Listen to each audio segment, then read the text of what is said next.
is swung on and hit in the air to right field deep. And you can't forget about this one.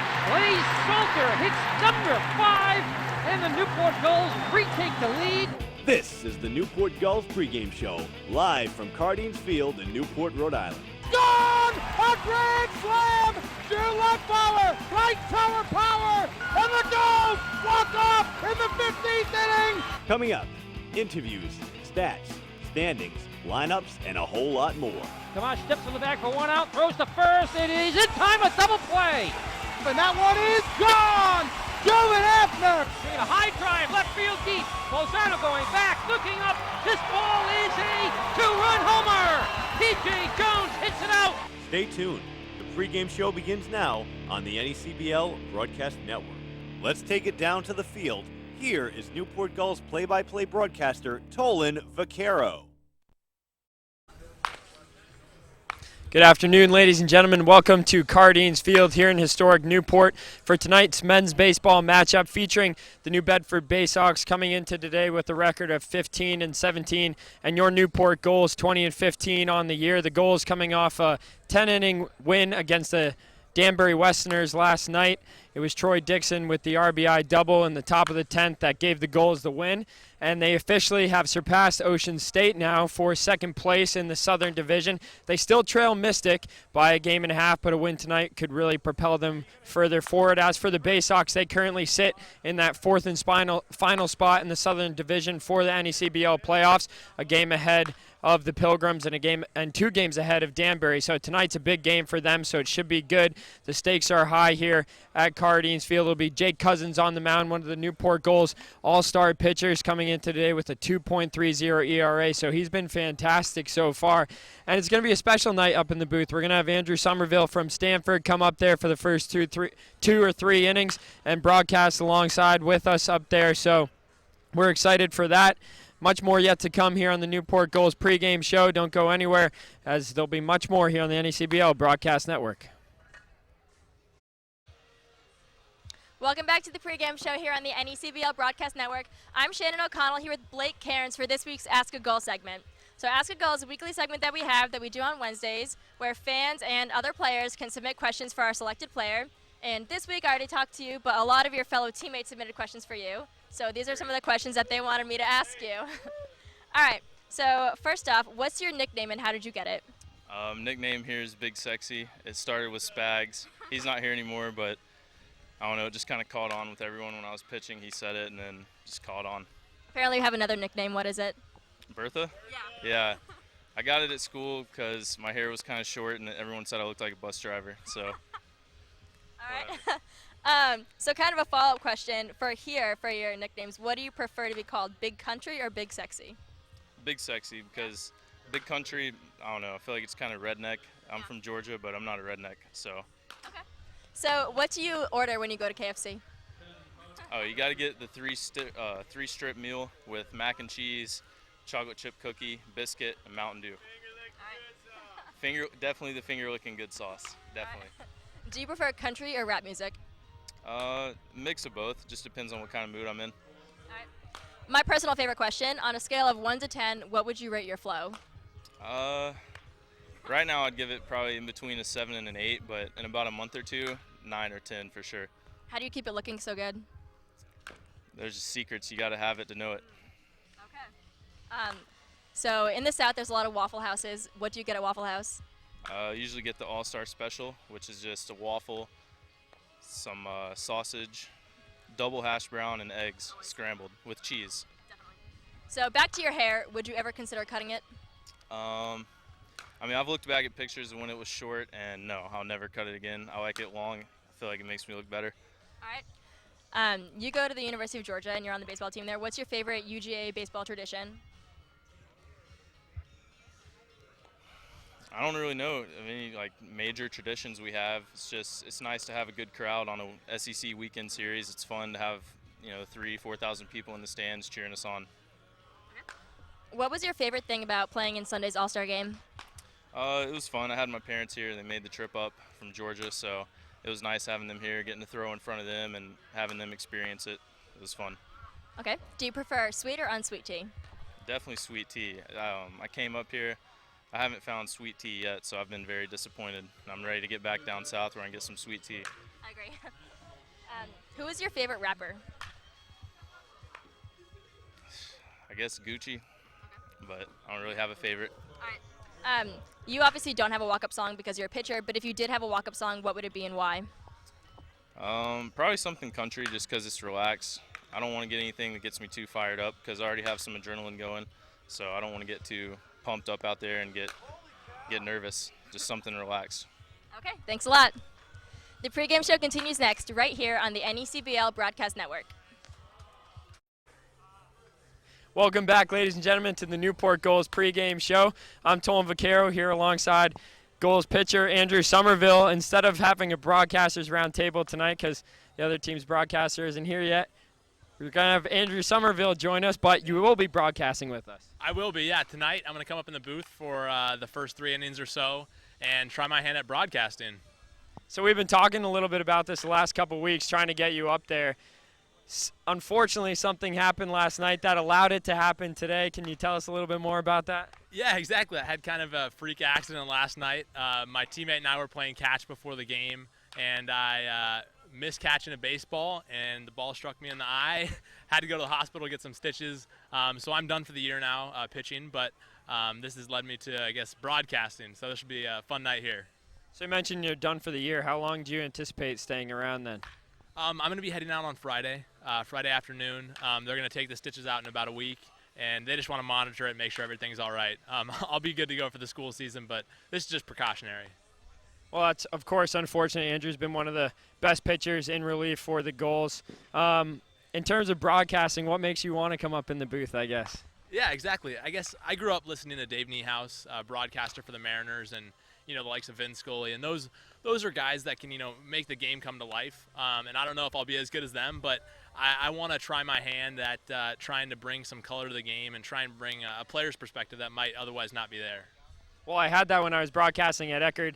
I was doing it by myself. We had a player come up in the booth and made everything so much better. Have you ever had the pleasure of listening to the broadcasters at Stanford? I have. I've listened to a few broadcasts, and namely I've listened to the Pac-12 broadcasts. So like JT Snow's on there, and he's a guy who played with the San Francisco Giants, has this great wealth of knowledge that he's bringing to the broadcast, and it's really fun to listen to those commentaries where guys aren't just talking about what's going on in the field, but they're bringing in some insight from their playing days, and hopefully I'll do that tonight for us. Well, thanks, Andrew. I look forward to having you up in the booth. It should be exciting, and there's much more yet to come. We have the Manager Show next here on the NECBL Broadcast Network and the Newport Gulls pregame show. Welcome back, ladies and gentlemen. Newport Gulls pregame show. It's time for the Manager Show. Tolan Vaquero here alongside hitting coach Eric Degree. Coach, big win last night at Danbury. How did it feel to get the 20th win of the season? Oh, it felt great. We've had some struggles here this summer, and we've gone on some hot streaks. The last 3 weeks we've been really hot, taking at least 5 of 6. Again, we lost on Monday, unfortunately, to a 1-0 game to New Bedford, who were playing this evening. And we came back last night in a 5-5 tie, manufactured a run on a hit and run.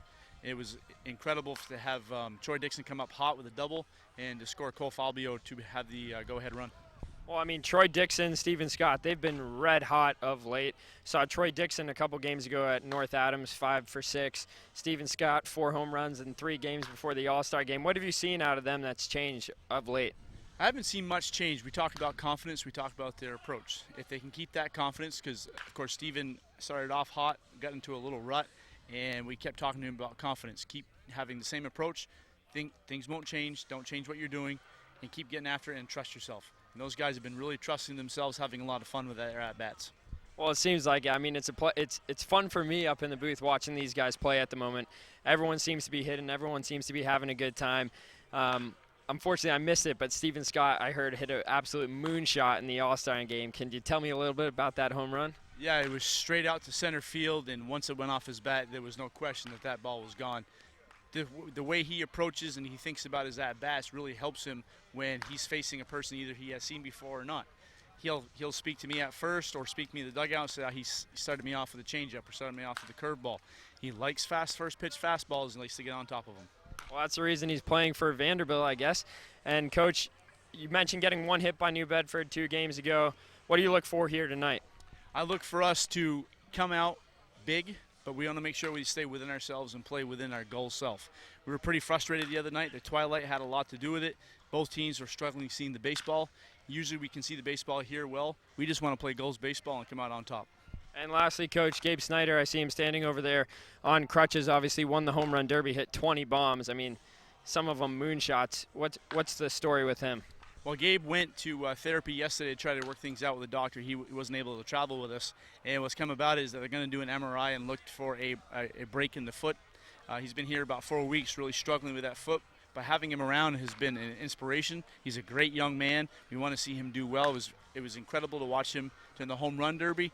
Right now, it probably looks like he may not return. Unfortunate news there, but obviously it's been a pleasure watching Gabe Snyder. We'll hope for the best from him. Hopefully it's not a fracture. But that'll do it here for the manager's show. We appreciate it, Coach Degree. As always, don't go anywhere as Newport Gulls baseball starts right now here on the NECBL Broadcast Network. Once again, here's Tolan Vaccaro and the Newport Gulls broadcast. Good evening, ladies and gentlemen. Welcome to Cardines Field once again, the historic Cardines Field here in downtown Newport. Tolan Vaccaro here alongside Shannon O'Connell and the broadcaster for the Bay Sox, Ben Farber. Ben, good to have you back up here in the booth. Thanks, Tolan. Nice to be at Cardines Field for the third time this week. Yeah, you mentioned third time this week. These two teams have been battling it out of late. Just 2 days ago, the Bay Sox, of course, beating the Gulls by a score of 1-0, and the Gulls just one hit in that game. What did you see that was different from the last time we played? Well, I think that was the best game of the season, bar none, for the Bay Sox. The leadoff batter of the game, Cole Fabio, put a line drive single into left field off of Brandon Schlimm, and that was all the Gulls got. When it was all said and done, Schlimm had gone 8 innings, surrendering just 1 hit, no runs, and striking out 12, probably the best start of his life. Darian Reagan's our all-star closer who pitched here to close out the game on Sunday, came in to shut the door, and the 1 run the Bay Sox got in the first inning, which came off an error by Mark Powell, a throwing error, held up for all 9. Yeah, Coach Degree before the game said the twilight was kind of playing a factor for the batters up there. They couldn't really see the ball, and for the Gulls last night, they needed to get the bats working again. They did that against Danbury, winning by a score of 6-5, although it wasn't all that easy. They won in the top of the 10th inning on a Troy Dixon double. He brought in the go-ahead run. He also had a two-run home run in the game. And other than that, it was just a back-and-forth game. Every time the Gulls would score, the Westerners would score, and there was a little chirping going on in the dugout. But tonight here at Cardines Field, it is the People's Credit Union, who is a game day sponsor, and they'll be giving away foam fingers all day as the starting lineups are announced on the field. And we have a special one for you here today. Andrew Somerville is going to join us up here in the booth at the start of the first inning, provide some color, maybe do a little play-by-play in the third inning or so.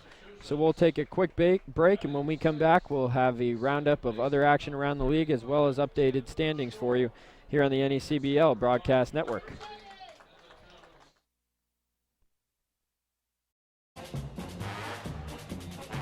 Welcome back, ladies and gentlemen. Just moments away from game time, but first let's get a quick roundup of other action around the league and updated standings. Shannon? All right, so last night, Keene won at home at Alumni Field 8-7 against Upper Valley. Up at the Shipyard, Mystic won 9-3 against New Bedford. Sanford also won at home 3-0 against Winnipesaukee at Goodall Park. North Adams beat Vermont 7-2 at Mount Peel Rec Field. Plymouth beat Ocean State 13-4 at Old Mountain Field.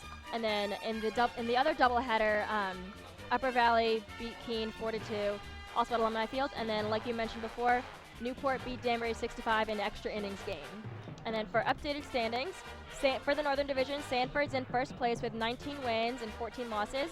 And then Valley is in second with 16 wins and 14 losses. And then for the Southern Division, Mystics in first with a 20-12 record. And then Newport is in second with a 20-15 record. For the games that are on tonight, we have 2 games that already started. It's the bottom of the second at McKenzie Stadium. North Adams is up 2-0 against Valley. And then Plymouth is up 1-0 against Mystic in the top of the first at the Shipyard.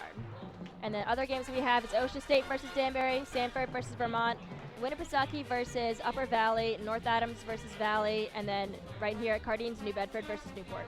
Back to you. Thank you, Shannon.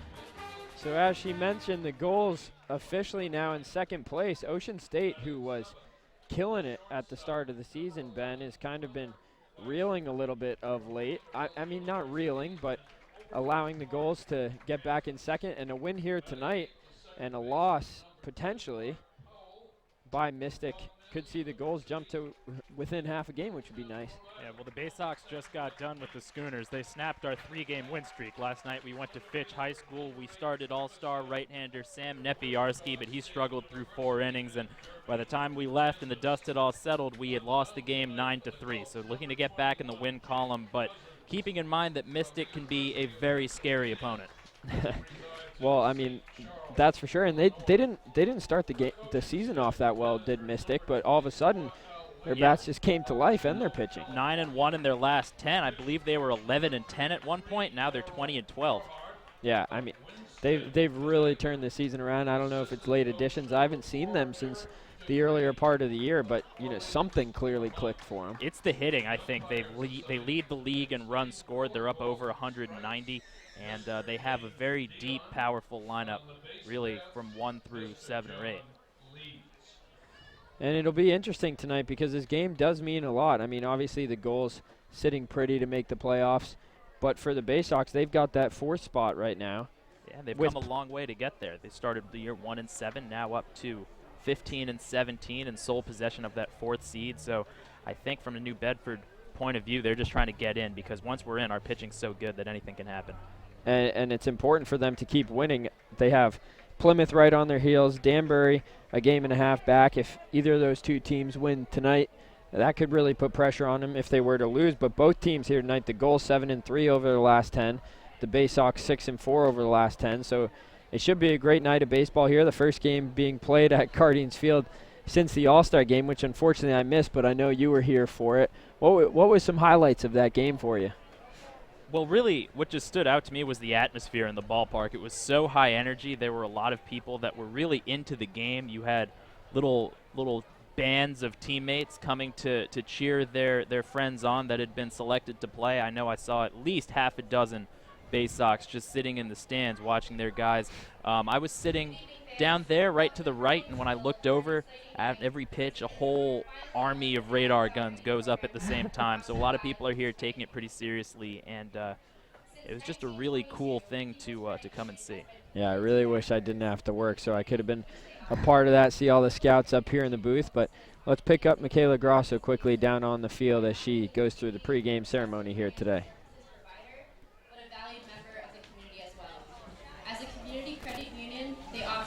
Philosophy of people helping people by supporting numerous nonprofit organizations, including the Newport Gulls.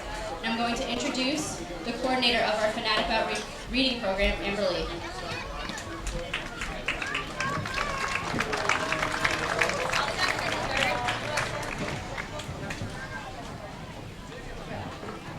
People's Credit Union Fanatic About Reading program has become an annual tradition where the players of the Newport Gulls go beyond the baseball field to give back to the youth across Aquidneck Island. Starting in June, our players, in partnership with People's Credit Union, visited elementary schools throughout Aquidneck Island reading to classrooms and encouraging kids to read over the summer. Each child had to read 4 books leading up to this night. Some examples are Soupy Saturdays with the Pain and the Great One, Yertle the Turtle and Other Stories, and a classic, Dr. Seuss.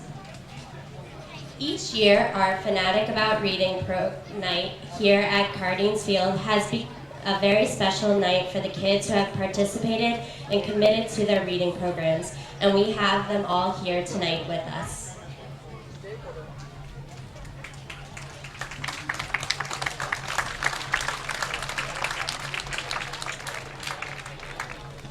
On behalf of the Newport Gulls, we want to thank our longtime partners at People's Credit Union for developing this Fanatic About Reading program, which means so much to the youth of Aquidneck Island. Thank you for all of your hard work and dedication to us as an organization, but more importantly, to the young community across the island.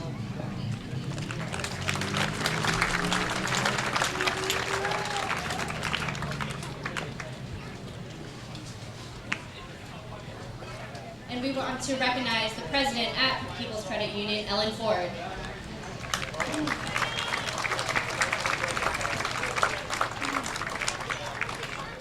And here tonight, representing People's Credit Union, we have our first pitches. First up, we have Julia Pierce, who is on the Youth Advisory Board. She goes to Portsmouth High School, plays softball, and is an outfielder. All right, Julia, let's see that arm. There you go, Julia.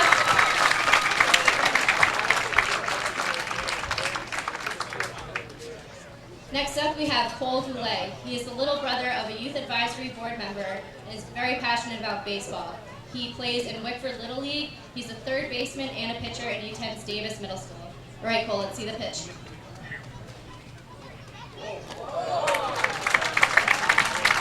Way to go, Cole. Next up, we have Amy Martell, who is the Executive Vice President and Chief Operating Officer.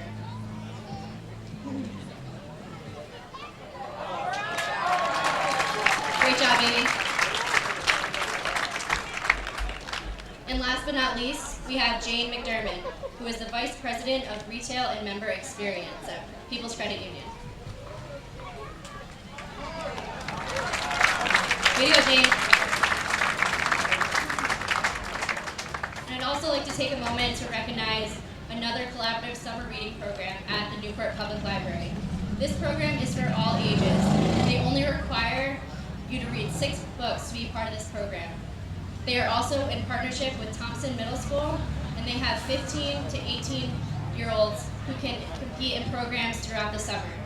The most important reason that they do this program is to keep the brain occupied, which is scientifically proven over the summer. And now here to sing the national anthem, we have Izelda Reyes, who works at People's Credit Union for 10 years in the HR department. You could all please rise and remove your caps.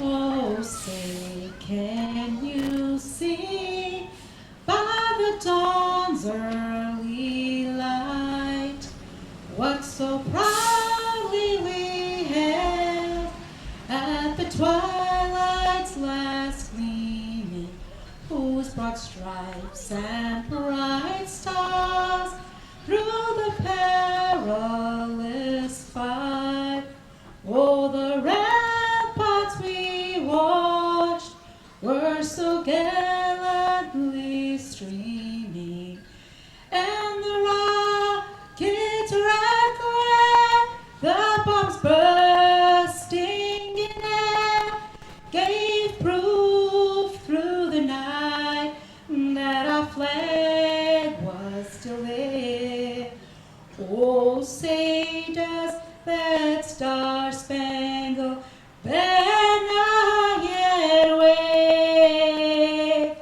Oh, the land of the free and the home of the brave. That rendition of the national anthem sung for you by Isilda Z. Race. We'll take a quick break. When we come back, we'll have the starting lineups for you, the pitchers on the mound, and first pitch here at Cardines Field. You're listening to the NECBL Broadcast Network.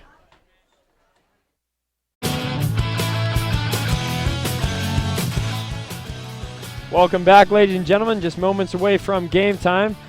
Coach Leyva and the coach of the Bay Sox meeting at home plate, getting the ground rules taken care of, which there are many of. But while we have time, let's go through the starting lineup for your Bay Sox, Ben. Well, this is how Kyle Fernandez set his lineup card tonight. Andrew Penner leads off and plays first base, batting second, the shortstop Chandler DeBross. Ryan Wolfsburg batting third, he's the designated hitter. The cleanup batter in right field is Jacob Goldfarb. Jesse Valdez makes his catching debut. He's batting fifth. Batting sixth, the second baseman Ted Shaw.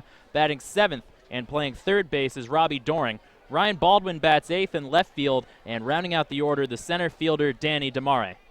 Thanks, Ben. As for the goals today on the mound, it's going to be Jake Cousins, who's been terrific for him this year so far. Coming into today 2-0. He's appeared in 6 games, started 4 of them, a 2.29 or 3.0 ERA, 27 strikeouts, 20 hits, and 14 walks on the year.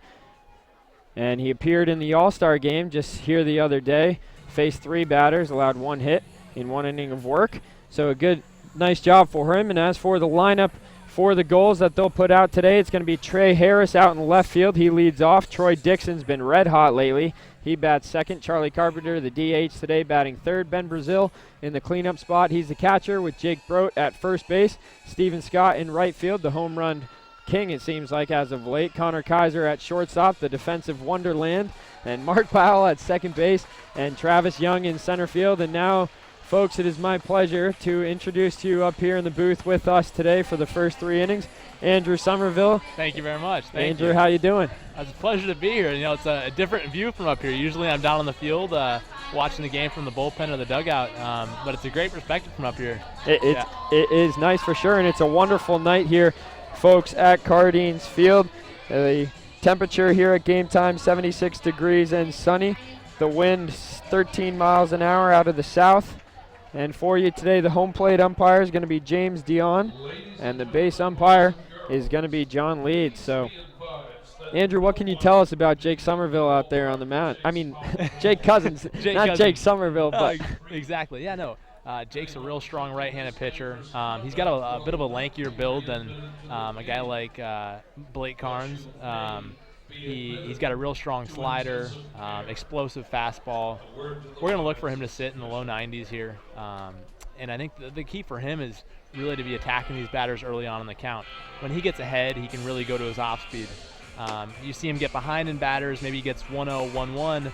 That gives the batter a chance to really get their pitch as opposed to him making them hit only what he wants to throw.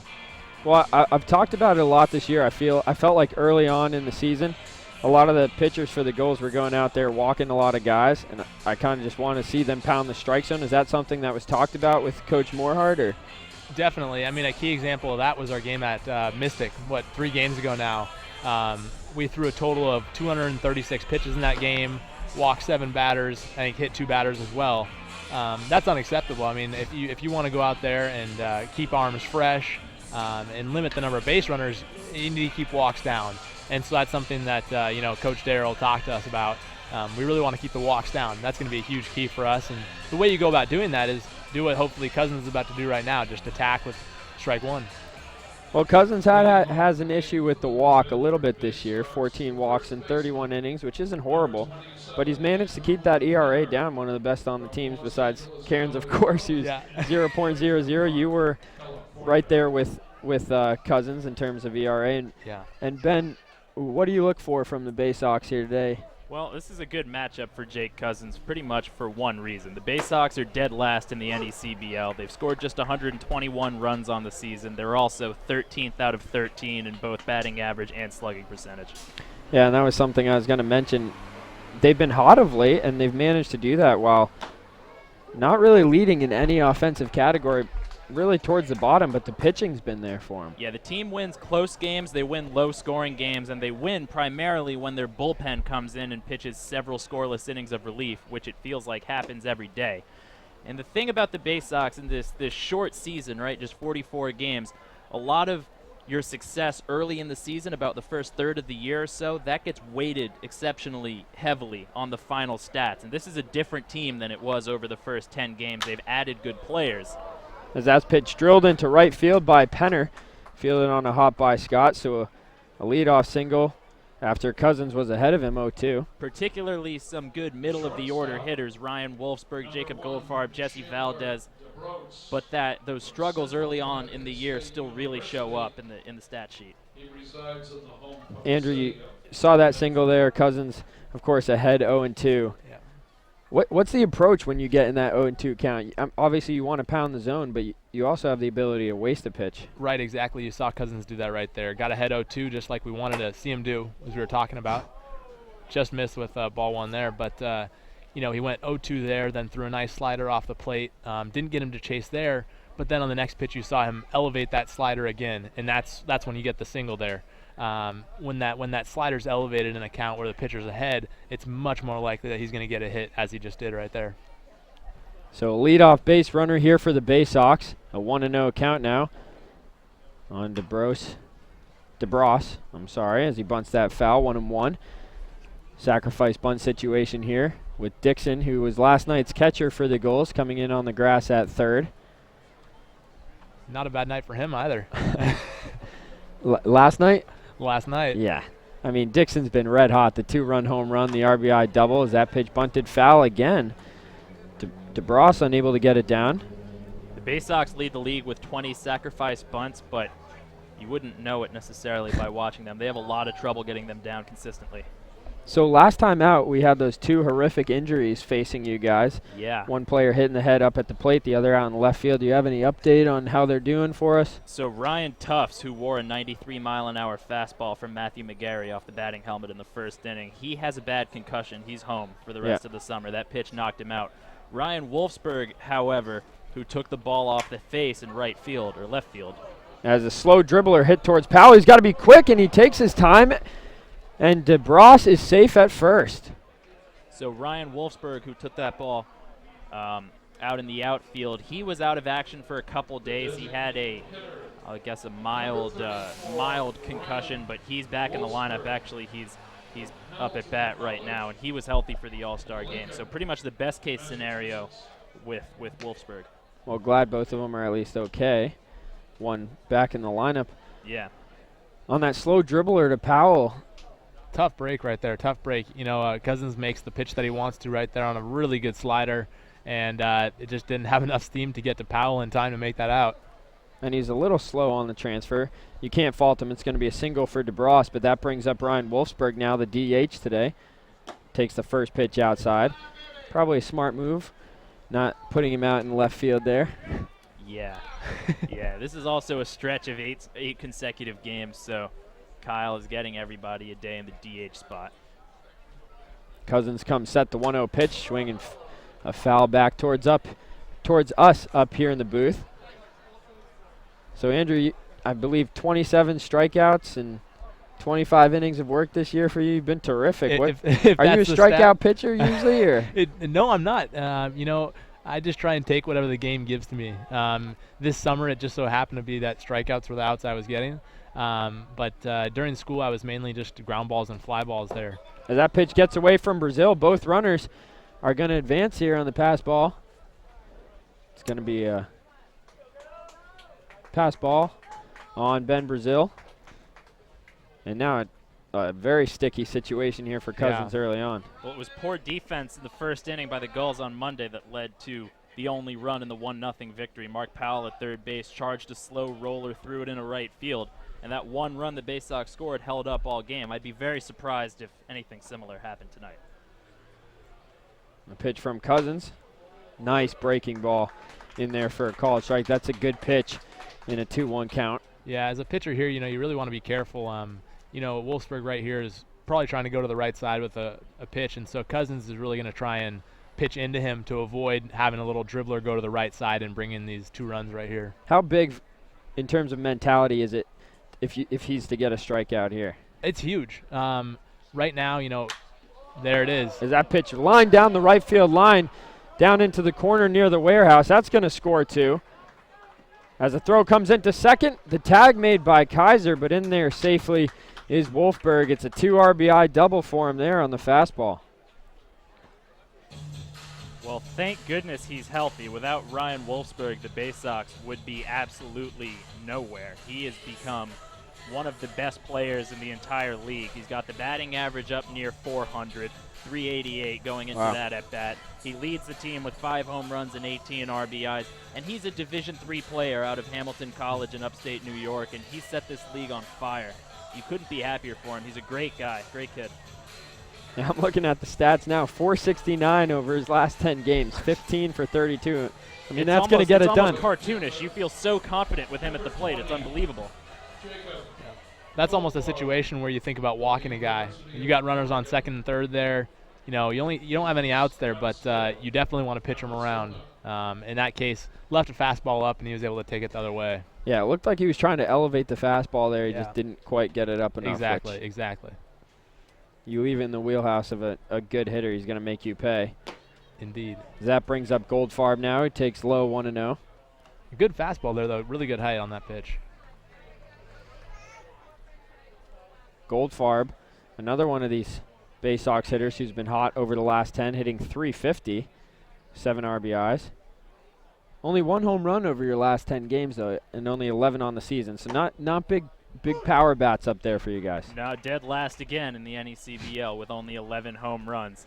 Ryan has about half of them. He's got 5. Goldfarb does have 1. He put one out at Danbury, and he missed another one the other day up in New Bedford by about 6 or 8 inches. It bounced off the very top of the wall. Oh, and last night in Mystic, I couldn't believe it. He hit a drive to right field.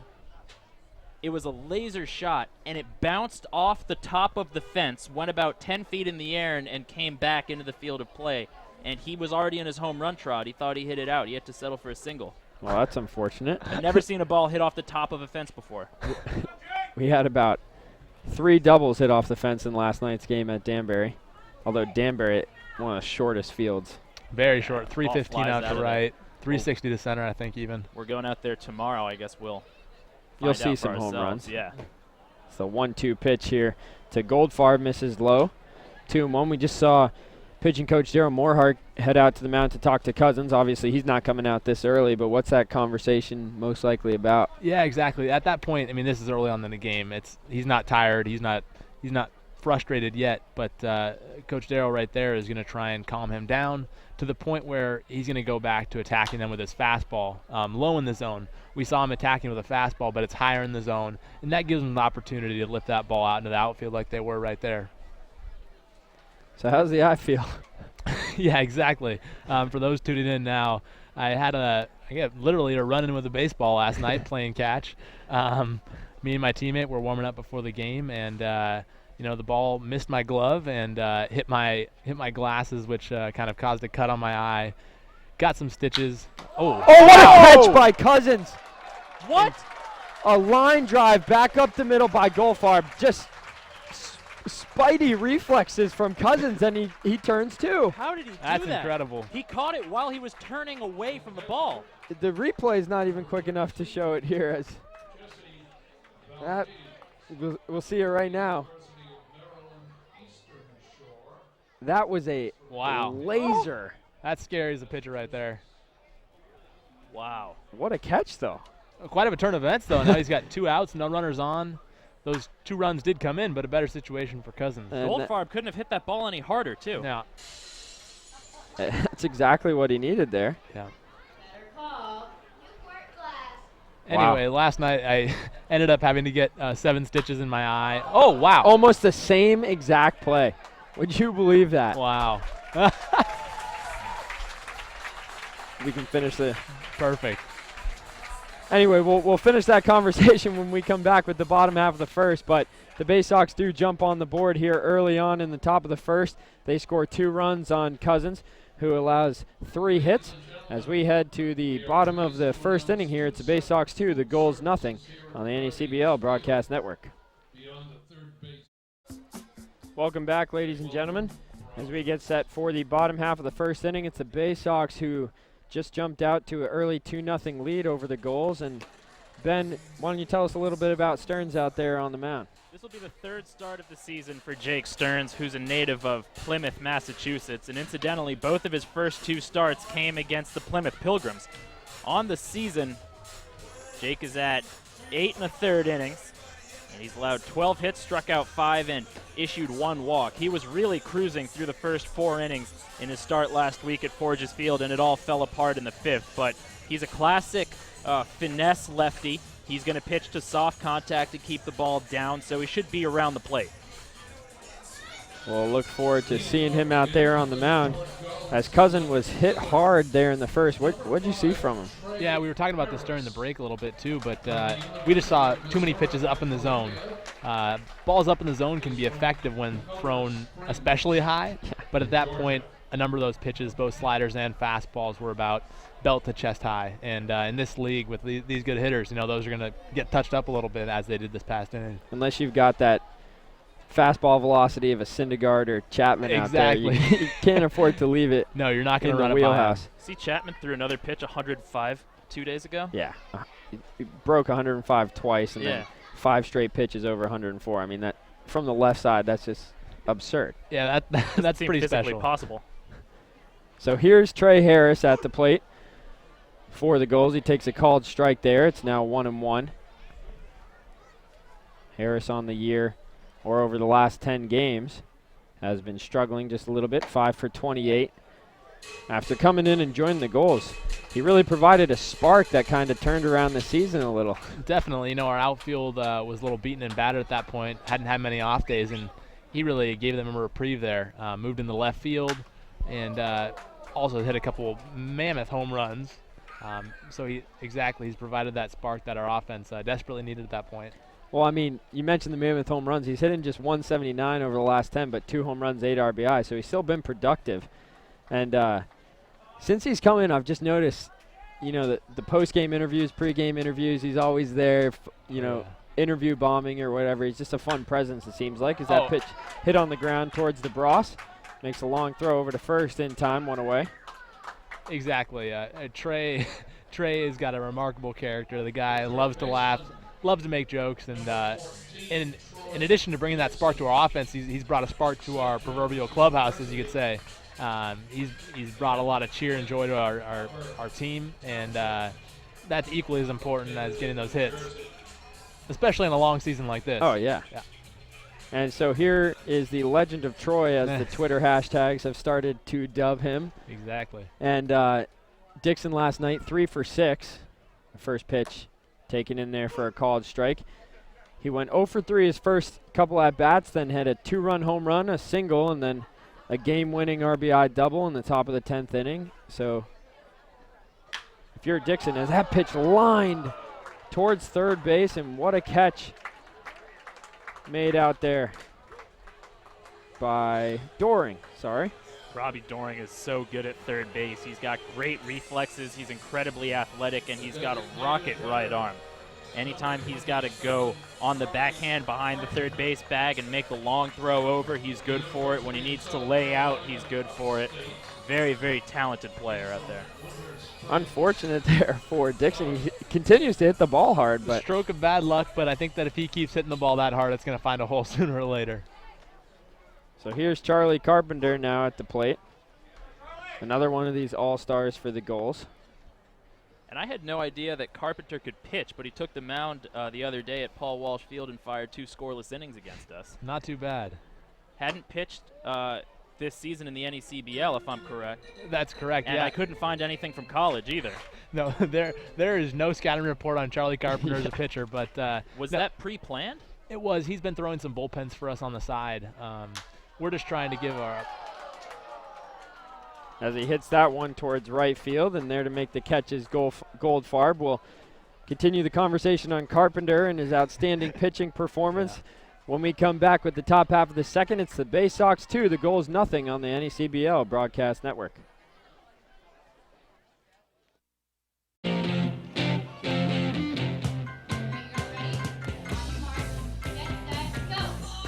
Once again, welcome back, fans. We've got a special guest up here in the booth. It's left-handed pitcher for the Gulls, Andrew Somerville, and I'm Tolan Vaquero alongside Ben Farber. We were talking before the break here about Charlie Carpenter and his outstanding pitching performance. And exactly.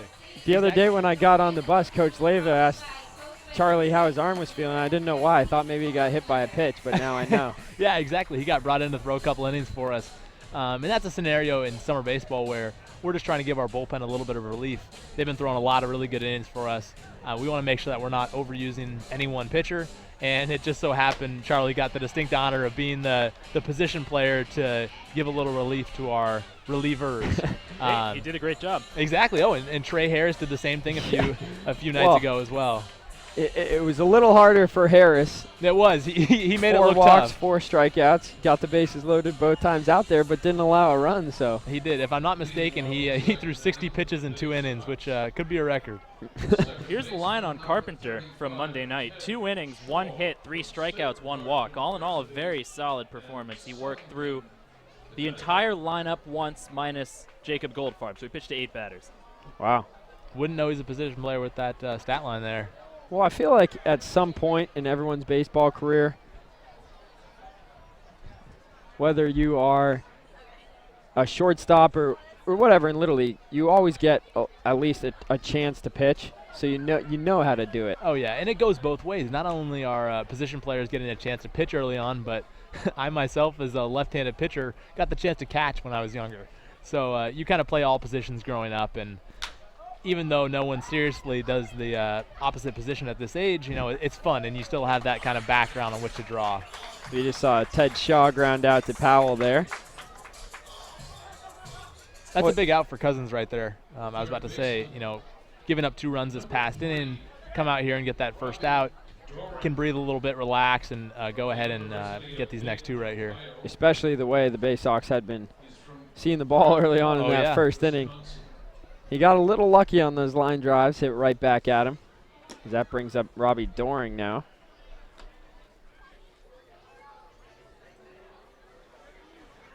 But I noticed that in college, at least down even D2, as Doring hit on the hand there with the fastball from Cousins. Cousins seems a little perplexed by that. Looks like he doesn't think he got hit. Maybe he thought it was a foul ball. Well, Doring sold it either way. Came out and started shaking his hand around. I think that's one of them that actually got him. We've seen a couple off the end of the bat, and you can hear it. Oh, yeah. And they call it a hit by pitch. Well, on Monday, again, to go back to that game, there was kind of a similar situation. T.J. Dixon was up and the bases were loaded, and he says the ball hit him in the hand. The umpire thought it hit him on the bat handle that stuck out below his hand, and the Gulls thought they'd turn to triple play. There goes the runner. Throw down to second by Brazil is going to be not in time. Doring had a huge jump there, and Cousins, is he upset with himself for not checking? I think it might be him being a little upset, not changing his timing on those looks. Robbie's great at picking his spots. He's 7 for 8 on the season in steal attempts. So yeah, sometimes, as a right-handed pitcher especially, you fall into a rhythm of coming set, holding for a certain number of seconds, and then going to first or going to home. And good base stealers pick up on that, and they will get good jumps just like he did right there. That pitch hit on the ground, foul down the first base side by Baldwin. 1-1 the count on him. And now that takes the double play out of being a possibility for Cousins. That would have been really, really big for him to get that double play, or keep the double play in order at least. Now that's not a possibility. Got a runner in scoring position with 1 out. And the Bay Sox threatening again early on. Cousins comes set the 1-1 pitch. In at the knees, good spot with the fastball. 1-2 the count. If you could just live there all the time, I'm sure you would, wouldn't you? Oh, yeah. It's a pipe dream, but, that's the kind of pitch that Cousins needs to make over and over again now. Keep that ball down, keep it away from the hitter, and then start to change speeds. Another good pitch down from him right there. Yeah, and a defensive swing from Baldwin, just staying alive. Not much he could have done with that pitch. And 1-2 right here, Cousins' favorite pitch, or off-speed pitch at least, has been his slider. So maybe look for him to throw a slider down in the dirt to get him to chase right here. He's also got a good changeup, am I correct? Yeah, you are correct. Very good changeup. So 1-2 the count here on Baldwin. Cousins with the pitch. Inside and low, blocked by Brazil. Nearly got away from him. Interesting to go with a fastball there, especially a fastball in, with a runner on second. Left-handed hitter, fastball in gives him a chance to pull that ball. I would have thought maybe an off-speed pitch away would be a better pitch to go there, just so that he's not pulling the ball down the line and bringing that run in like they did last inning there. Cousins comes set to the belt with the 2-2, swinging a foul back out of play. Well, I always try to predict pitches up here in the booth based on what I think they should throw or what I would throw if I was out there on the mound, and 8 times out of 10 I'm wrong, which confuses me a little because I feel like I know baseball. I feel like, I watch it every day, but sometimes we're unpredictable as pitchers, and that's what you want to be. Yeah, and especially the way that. That pitch line back up the middle, dive by Powell as he's unable to get there, being waved around from third. The throw comes in from Young, and it's a RBI single there for Baldwin. Unfortunate. That was the pitch he wanted to throw right there, just not the right location. Really tight spinning slider there, had some good action, but again left it up in the zone and liable for another hit there. And Ryan really squared that ball up and just ripped it back up the middle. For Baldwin, that's his 11th RBI of the season, and he is slowly starting to pick himself out of the slump he's been in for much of the month of July. Well, it's a little concerning. The Bay Sox seem to be picking up every pitch out of the hand of Cousins. They do. I think this might have happened a little early on. Once they got the confidence of hitting not only his fastball but also his slider, that eliminates maybe 2 or 3 pitches from Cousins. So in order for him to get back on top and kind of get back to where we know he can be, I think it's important for him to get some swings and misses on these fastballs and sliders to maybe not make these hitters feel as comfortable in there. Well, we'll see what he does here on Damare. A pitch bunted right back towards Cousins. He has a play at second. He's going to go there for 1. And the throw was offline, but a good play by Kaiser hanging on to it. So they do get the lead runner for out number 2 here. 1-6 on the putout. Is it Demare? Damare. Damare. So it's Damare there who grounds out. Nice play by Cousins, recognizing that he had enough time to pivot and go to second base. Baldwin, not the fleetest of foot. A lot of activity up the middle for Cousins tonight. Yeah. It seems like pretty much everything hit's been back up the middle. Yeah.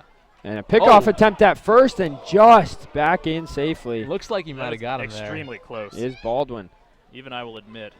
And you know what? This season in the NECBL, I've seen so many near pickoffs. The umpires just don't want to give them. No, I think maybe this is a rash generalization, but it seems like in the NECBL, umpires kind of shy away from making that big call just because that's more likely to draw a big fan reaction against them. So they're more likely to say no, didn't get him there. Right, and it's also a tough angle. There's only 2 umpires in the game, so there's no first base umpire in that situation. And if you can't see it, you can't really call it. No, and kind of you hit the default button if you can't see it. You just say he's safe. I've never been an umpire myself, but if I was umpiring there and I didn't have a great angle, I'd probably go ahead and call him safe just to make sure that I didn't get anyone too riled up. So Coach Leyva goes out to have some friendly words, I'm sure, with Mr. Leeds out there, base umpire in today's game. And it's the Baysox who are ahead here in the top of the second inning by a score of 3-0 over the Gulls. 2 outs here, runner on first. And the top of the order for Andrew Penner, who singled and scored a run his first time up. Cousins' first pitch to Penner, just low below the knees. 1-0 the count. An interesting note, I don't know if you two picked up on it here, but we've got a standoff going on down the left field line here with 2 pitchers one from the Gulls, one from the Baysox. Down the left field line, Adam Wolf is maintaining the saluting position held during the national anthem. Has he been there since the national anthem? He has been. So since the first inning, these 2 have been standing there waiting for one of them to crack. Wow. As that pitch hit on the ground towards Kaiser, he took it himself to second to retire the side. But the Baysox did get 1 back here in the top half of the second inning. They get 1 run on 1 hit. They leave 1 aboard. We head to the bottom of the second. It's the Baysox 3, the Gulls nothing here on the NECBL Broadcast Network.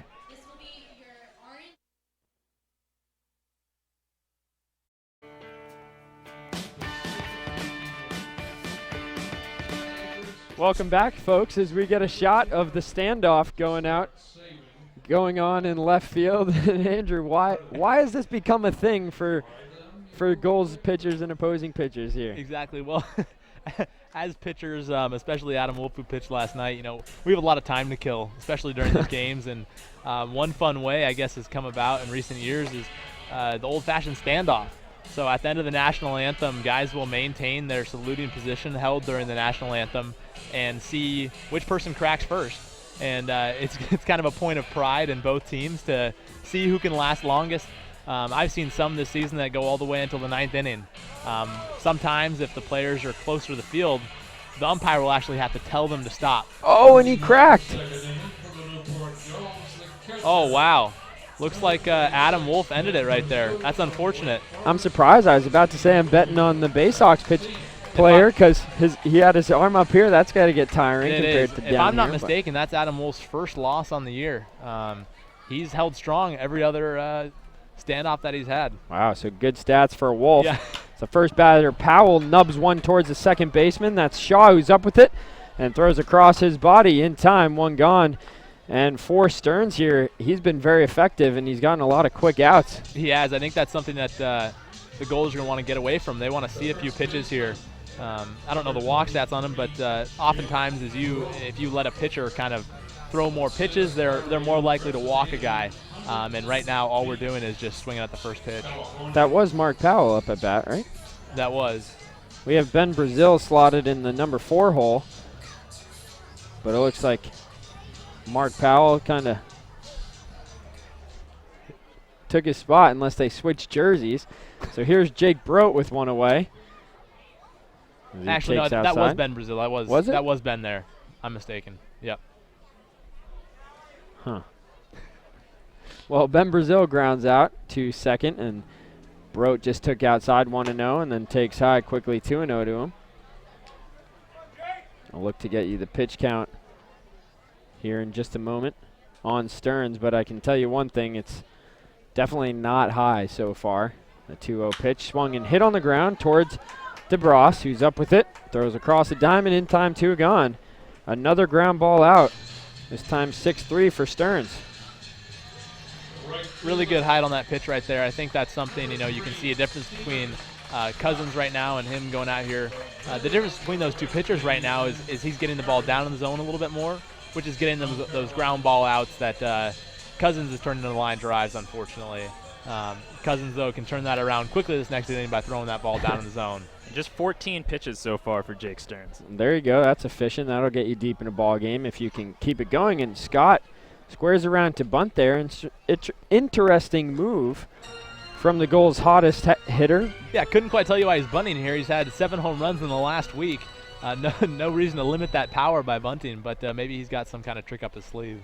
Well, here is one thing about Stearns. As I mentioned, his last start was back on July 15th at Plymouth, and he worked through the Pilgrims through 4 scoreless innings, but then we hit the 5th. Plymouth came to bat. It went double, fly out, single, single, double, single, single, and Jake had to be pulled from the game. So let's not get too comfortable. So don't let him go too deep in a ball game is what you're saying. Well, that was only the 5th inning. You'd like him to get through at least 5 or 6, especially the way he's pitching now, but just can't get ahead of ourselves here. It's just there's a lot of baseball left. And the count quickly 0-2 here on Scott. He's hitting .385 over his last 10 games. The pitch from Stearns. Breaking ball, hit foul down the first base line. So that .385 with 10 runs scored, 15 hits, 6 home runs, 12 RBIs. That's just the last 10. Wow. So after going through a little mid-season, I guess you could call it slump, he's really turned it back around. He has turned it on in a big way. I don't know if I've ever seen the kind of display of power that I've seen from Steven Scott in this past week. And he's definitely not the biggest guy on this roster, although pretty much the whole roster above 6 He's got foot. some meat on him, though. He's a strong guy. Yeah, Stearns strikes him out there, though, unfortunately, as the Gulls go down in order again. 1-2-3 here in the bottom of the second. We head to the top of the third here at Cardines Field. It's the Bay Sox 3, the Gulls nothing here on the NECBL Broadcast Network.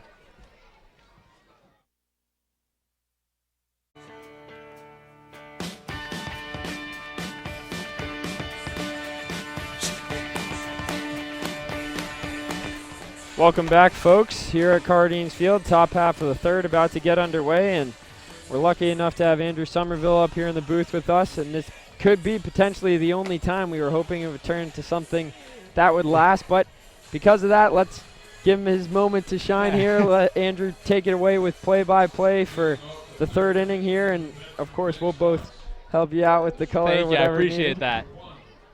Well, we've got DeBras leading off here. Stepping up to the plate, we have an umpire conversation down the right field line that's holding things up right now, though. Not quite sure what that is about down there. Maybe someone on the field, or seems they've sorted it out.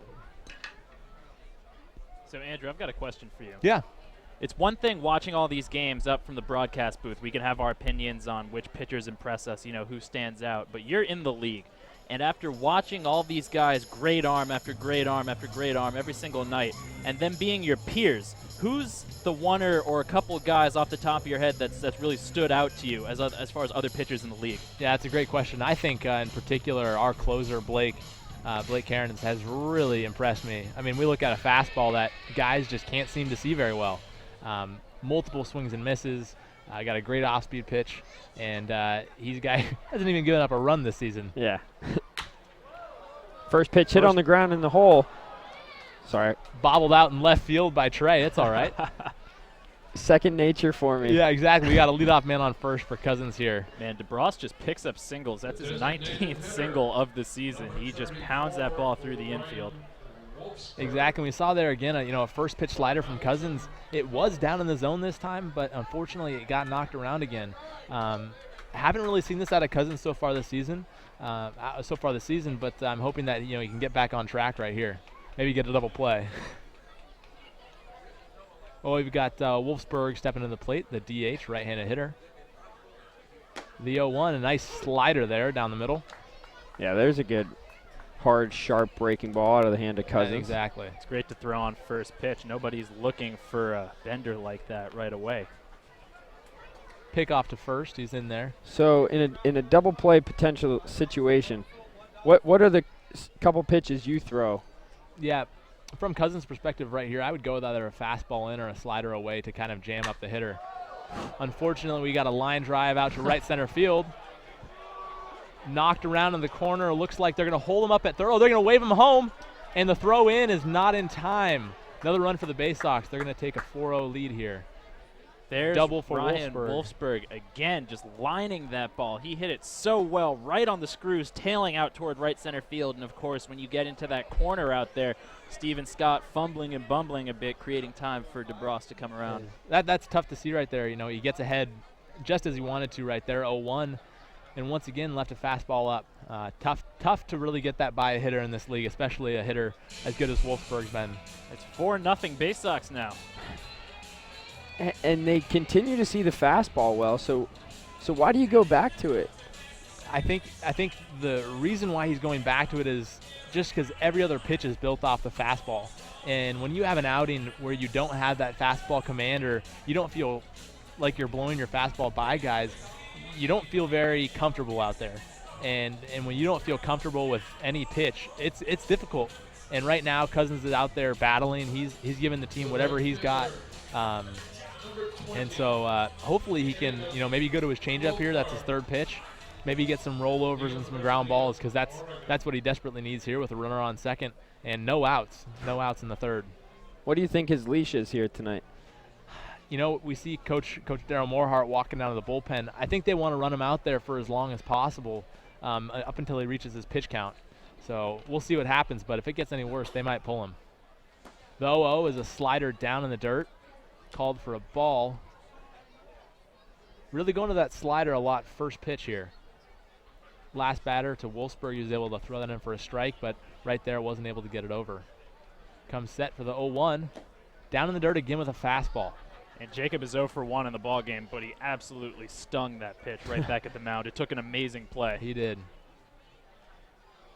Cousins just doesn't seem comfortable out there today. Just the body language, he doesn't seem. Exactly. And the 2-0 bounced in the dirt. Looked like another slider there. Actually, fastball, sorry. Fastball in. Looked like it cut a little bit on him. Here he's 3-0 with a runner on second. This is a time as a pitcher where you don't want to give him anything to hit. You're behind in the count as a pitcher. And with that base open, you're going to pitch around him here and try and get him to swing at something that's not very good. Awkward pickoff to second base. Connor Kaiser didn't break in on that pickoff. Ball was tossed to the shortstop position. Luckily, he was there to catch it, not allowing runner to go any further. Good adjustment by Cousins. Yeah. On the throw. How about that? The 3-0 down the middle, fastball for a strike, brings it to 3-1. Jesse Valdez, the catcher tonight, waits on deck. This is just his second game with the team. He's 1 for 5 as a member of the Bay Sox. That one, though, was a big 2-run double last night. Cousins comes set for that 3-1. Checks the runner at second base. Slider to Connor Kaiser under his glove. They're going to wave the runner home, and he's going to make it easily. Runner takes a single on a ground ball, almost a line drive to Connor Kaiser. Cousins looks to be a little frustrated with that pitch, and rightfully so. That was a pitch down in the zone, but once again, they're seeing the ball well tonight. Just keep the train moving. That's run number 5 for the Bay Sox tonight, and I can't even count the amount of hard-hit baseballs off of Cousins. Yeah. And if you're the Gulls, 5 runs, the way you've been swinging the bat lately, you can come back from this, but you can't let it get much worse here. No, you can't. And this is a tough situation for the coaches here, whether to leave him in or pull him. Fastball bounced on the ground down to Troy Dixon at third base. Makes a great play to get him. And he's out of there. Runner advances to second base. We've got one out here, though, now. Really nice play on the run by Dixon, who gets most of his time at catcher. Pretty remarkable. Troy is the starting catcher for St. John's, but due to a limited roster, we had to throw him at third base, and, he's handled it with aplomb. That's incredible. Yeah, really nice play. You would never know that he doesn't usually play out there. No, it was a great play. The throw looked a little awkward. But he got him out. Sure he was. I'm not sure he knew what foot to kind of go off of, but nonetheless, a tremendous play, got the out. Exactly. That's all that matters, as long as they're getting outs. Hey, if it works, it works. Now we have Shaw stepping to the plate. 0-0 is a nice fastball in the outside corner. Called for strike one. Again, we've got a runner in scoring position for the Bay Sox here with just one out here.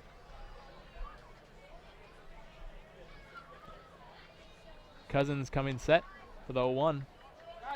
Pick off to second base, and he's in there. Safe. A good throw may have had him there. Yeah.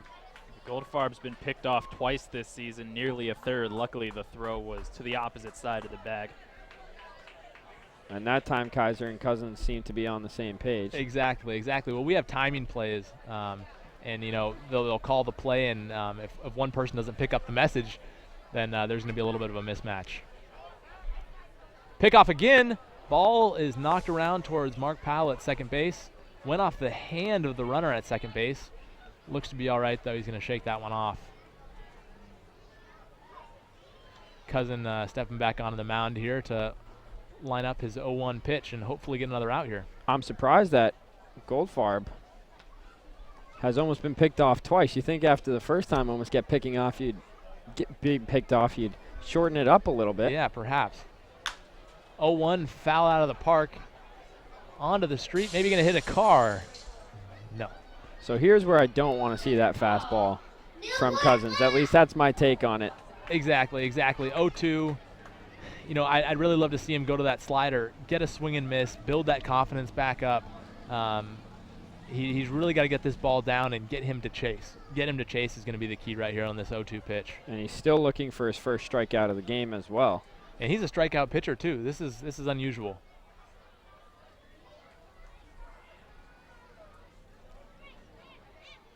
And just some confusion between the catcher Ben and Ben Brazil and Jake Cousins there. A little confusion on what signs they're going with the runner on second base. But he comes set, about to deliver the 0-2 to Shaw. Fastball looked like in the dirt. Ball 1-2 is the count on Shaw. So when you're out there, are you one of those pitchers who prefers to have one catcher that you throw to every time out? Or does it just not really matter for you as long as you have a good relationship with them? Exactly. It doesn't factor in a whole lot. I think that as long as the catcher's receiving the ball well, and as long as I can trust him to block those off-speed pitches in the dirt, I've got no problem. I love all the catchers on our staff. Runner goes. Ball batted to Connor Kaiser at shortstop. He makes the throw. It's in time, but the runner moves to third base. We've got 2 outs with a runner on third. Hopefully Jake Cousins can get out of this without giving up another Bay Sox run here. And Cousins and Brazil exchanging some words. Maybe talking about what pitch they wanted to throw there, or maybe changing up the signs even. Last night at Danbury, I saw Brote strike out and take a long glare at the Westerners bench. Was there a little trash talking going on? Oh, wait, you weren't there. Yeah. Exactly. I was in the hospital getting stitches at that point. But I missed the trash talk, but if there was, I'm sure it was all in good fun. The guys are out here to get better and enjoy baseball, so no animosity, I'm sure. Cousins coming set here to Doran. Nice slider for strike one. Beautiful pitch.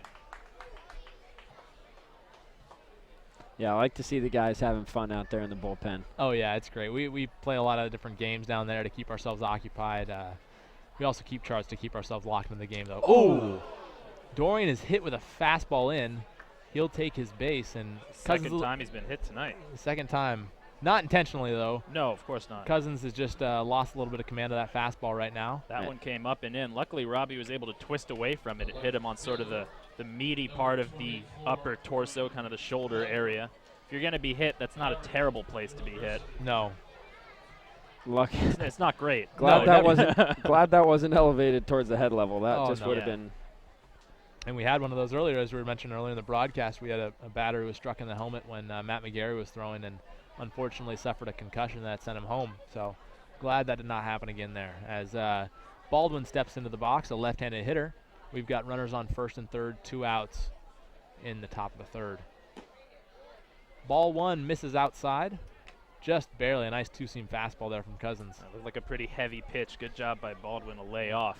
Knew it was going to break down and out of the zone. Quick pickoff move. Runner wasn't very far off, so he'll get back easily there. This would be a great point to really put a cork in this run-scoring effort that the Bay Sox have had. 5-0 you can come back from, but 6 or 7 is a little bit tougher. We got a fastball in. Runner goes down to second base. Throw is not in time. He's in there. Count moves to 2-0. Now we have runners at second and third with 2 outs here. The Bay Sox threatening yet again. For the second time already, Doring responds after the hit by pitch by swiping second. And for Robbie this season, that's steal number 8. That moves him into a tie with Chandler DeBross for second on the team. So you consider walking him here? You could. We're at the bottom of the order, though, so I don't know if that's the best move. We're 3-0 right here, so this is a point where you're going to throw, a slider that hopefully you get a chase on, a swing and a miss. But besides that, you're probably going to let him on base here with 3-0. Fastball, though, called strike, low on the outside corner. Count goes to 3-1. At this point, you can even go after him here. You get another strike, you can pretty much go at him with anything you want at that point with the base open and a full count. So it comes set. Fastball out. Ball 4, he's going to take his base. Yeah, Cousins is. He's laboring a little bit here. I think we've got some activity in the bullpen as well. See if we can get a shot of that bullpen in just a moment. See who's warming out there. Looks like we got Matt Murphy, number 15 there, warming up with Nate Colloon there. Newcomer to this team. I mean, I guess you could call him a newcomer. He's been here Everyone's weeks, new pretty much. There's been a lot of turnover in this roster this summer, but all great guys. 2 outs coming set to DeMare. First pitch is up, fastball, ball 1, 1-0. Take a look at his bat here for DeMare. It looks like he scrubbed away the paint where he wants to hit the ball. Sort of looks like a fungo. Yeah, it looks like that bat has been in his bag for a while. Seen a lot of days and a lot of base knocks. Bases loaded here, 1-0 pitch. Inside for ball 2. Count goes to 2-0 with the bases loaded here. Top of the third, Bay Sox winning 5-0. Cousins grimacing to himself pretty much after every pitch. I don't think that has anything to do with injury, but just a little frustrated, I think, and understandably so. 2-0 pitch is down, ball 3. It seems like he's got a lot more movement now on that two-seam fastball, but it's moving almost too much. It's diving out of the zone. Exactly. Sometimes your ball's moving so well that you can't control it, and it's kind of a double-edged sword when the ball's moving like that. 3-0, batter steps out. Called strike 1, though. Fastball down the middle. Kind of an interesting move there for DeMare to step out of the box as the pitch was coming in. Maybe he tried to call time, but wasn't offered it by the ump. Cousins walks him here. I think this will be his last batter. Well, he gets a strike there, brings it to 3-2. Gives him an opportunity to get out of this jam right here. It would be a good way to end an otherwise unfortunate, tough outing here. Try to get the crowd pumped up here at Cardinals Field. They ought to be getting up. We got a good crowd tonight. That's ball 4 in. DeMare will take his base, bringing in the 6th Bay Sox run of the evening. All earned runs, if I'm not mistaken. And you now were the not mistaken. And the 9th batter of the inning now coming to the plate, and still no movement from Coach Leyva or Morehart. Here we go. Looks like they're going to go to Matt Murphy here with the bases loaded and 2 outs in the top of the third. So not the best outing here for Cousins. No, he looks a little frustrated. Get the final line on him in just a moment for you.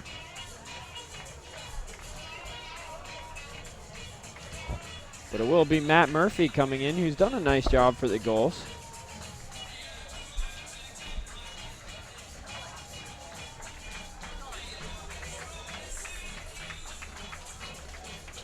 So while we have a moment, why don't we just send it over to Shannon O'Connell. He'll give us an update about scores around the league. All right, up at Mackenzie Stadium, it's the bottom of the 6th, and they are tied at 2, North Adams versus Valley. Up at the Shipyard, Mystic is down 2-3 against Plymouth in the bottom of the 4th. It's tied at 1, Ocean State versus Danbury, top of the 5th at Rogers Park. Sanford's up 2-1 in the top of the 4th at Mount Pierre Rec Field. Winnipesaukee 0, Upper Valley 6, top of the 4th at Maxfield Sports Complex. And then the second game of North Adams versus Valley has not started yet.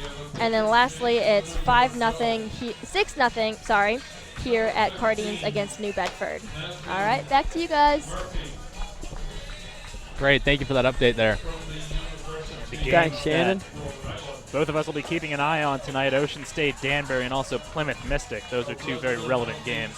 Yeah, we've been doing a little bit of scoreboard watching ourselves as players, watching the way this thing's really going to shake out as we get towards the final stretch here before playoffs begin in just about 9 games, I think. So, and 11 after tonight left for us. Okay. And our guys definitely have an eye on the scoreboard. I mean, at 1-7, we were pretty much left for dead. It was kind of taken for granted that we were going to be down and out. But since then, they've played much, much better. And here they are with a grasp on the 4th and final playoff seed. And my philosophy on these short series, these 3-game series in the NECBL playoffs, you just got to get in. And once you're in, your pitching can carry you. Anything can happen. And Mystic is the only team we've really had that hard of a time with. We're 3-1 against Ocean State, 2-1 against the Gulls. Like, we've shown we can hang with the best of the teams. You talked a little bit about the fact that there's probably 5 games more that you guys have to play than the Gulls at this stretch. The Gulls had a heavy first half of the season, but now it's nice they get days off heading into the... Right, exactly. That'll be great for our pitching staff as Matt Murphy makes a 0-0 strike right there. Bay Sox only have one more day off next Monday. Wow. Yeah. Murphy coming set for the 0-1 here. Slider down. He's got bases loaded here. A sticky situation here. And Cousins will be responsible for all runners on base. He went 2 2/3 innings, 7 hits, 6 runs, all earned, 2 walks, no strikeouts. So with the 1-1, a nice strike down the middle from Murphy. Good fastball there. He will average between 86 and even 90 miles an hour there. So good velocity out of the right-hander.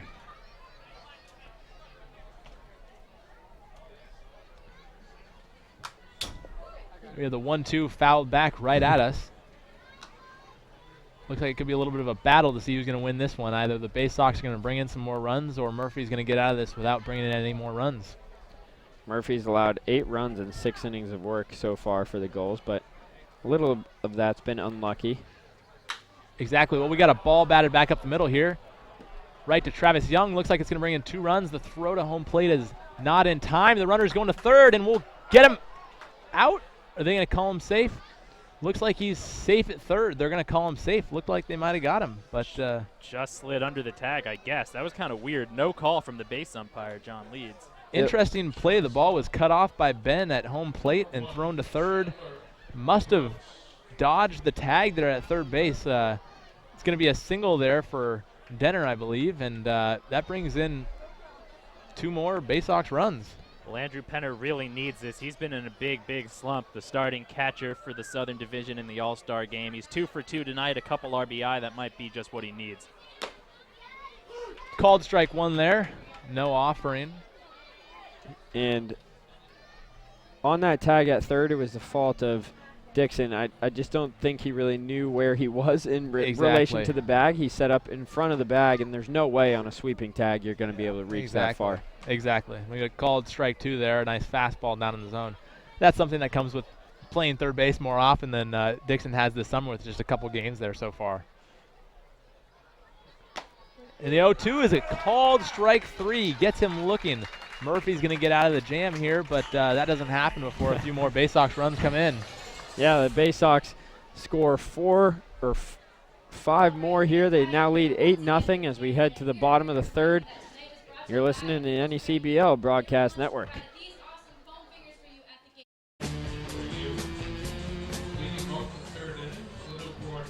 Welcome back here to Cardines Field. Unfortunately, the Newport Gulls are down 8-0 as they come to bat here in the bottom of the third inning. Connor Kaiser stepping to the plate. Yeah, those 8 runs going to be a tough mountain to climb for the Gulls. Exactly, as Kaiser takes a strike one there. Let's see how Stearns responds after sitting out about half an hour in between innings. That's tough to do. 6 up, 6 down for him so far. That's a foul ball right back to us. That's going to bring the count to 0-2. And again, we find Stearns ahead in the count, threatening to throw whatever he wants pretty much right here to Kaiser. This will be the last half inning. We are graced with the presence of Somerville. Thank you for having me. I really appreciate it. This has been a lot of fun. Yeah, you've been great. Thank you. It's nice having a ball player up here with the insight. I mean, yeah. We've all played baseball, but I haven't played in 2-3 years. So we've actually started doing something similar down in New Bedford. We bring a player from the Sox in for the third inning and have him sort of on the broadcast. It's a nice way to mix it up.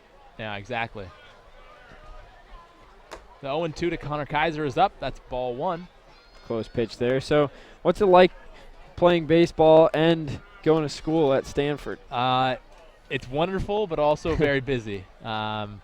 It's an incredible experience to get to meet so many really bright individuals that are all bound to do something pretty remarkable in their lives at Stanford. We've got roommates that are coming there that are world-class pianists that are working on stem cell research, and you feel very insignificant coming in there as a student athlete, but I think we all kind of carve out our own kind of niche ability, our kind of area where we excel.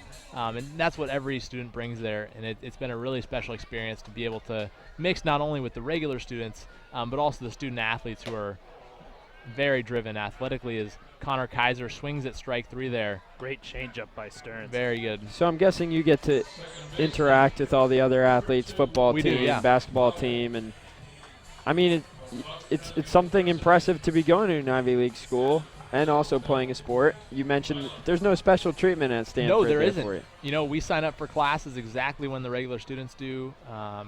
There are additional resources that we have access to, but there isn't any favoritism in grading at all. We're treated as regular students, and that can make for a difficult experience, but a very rewarding one too.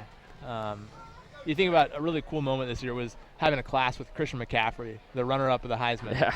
And sometimes you forget that a guy like Christian McCaffrey is a sophomore. He's in my class, and I walk into my sophomore writing class seeing the Heisman runner-up sitting across from me and taking a class with him. It's an experience I'll never forget, but that's the kind of unique experience that you get at a school like that. As Powell dribbles one down to third base, and the throw is picked up by the first baseman. It's going to be in time for the out. Gulls already with 2 outs in the bottom of the third here. There's that arm from Robbie Doring again. That was a really tough play to make. It was. The throw was perfect over the first base. You mentioned McCaffrey.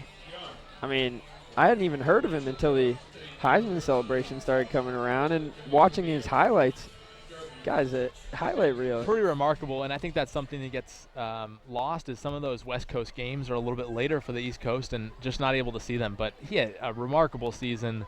The kid is humble and just a remarkable athlete. I actually ended up playing ping pong against him in one of our year-end celebrations for class, and he's not only a good athlete on the gridiron, but he can also beat me up in ping pong too, so he's a stud. Travis Young with a fly ball down to right field. If it was fair, it would be gone, but that's going to be over the warehouse there down right field. Unfortunately, if Young's to get out, we're going to lose Somerville. Yeah. If you'd like to come back in the 7th or 8th or 9th whenever you're free. Great. Thank you. I appreciate it. I'm not sure if my broadcasting career will extend beyond today, but I appreciate you allowing me to come on here. Travis Young takes a strike 3 called there. Going to end the Gulls' third inning of batting. They go down 1-2-3 from Stearns. Well, Andrew, it's been a absolute pleasure picking your brain, listening to you up here. And in the top half of the 4th, it'll be Ben Farber taking over on the play-by-play. But you're leaving on Friday, is that? I'm leaving on Friday. Unfortunately, this this unfortunate accident last night with the baseball is going to end my season here with the Gulls. I'm going to go home to get that checked on, make sure there's nothing serious with my eye, but wishing the guys all the best. I've really formed a strong connection with all these guys out here on the field tonight, and as we say, Gulls fly together.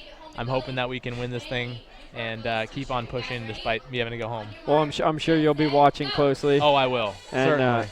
When the college baseball season rolls around, I'll be keeping tabs on you. I wish you all the best success athletically and academically. I'm sure you're destined for some big things. So, Andrew, Thank it's you. I been a appreciate pleasure. that. Let's Thanks hope for so. coming up Thank with you very us much up for here. having me on. All right. Thank you. Enjoy Thanks, the rest Andrew. of the game. Yeah, dude.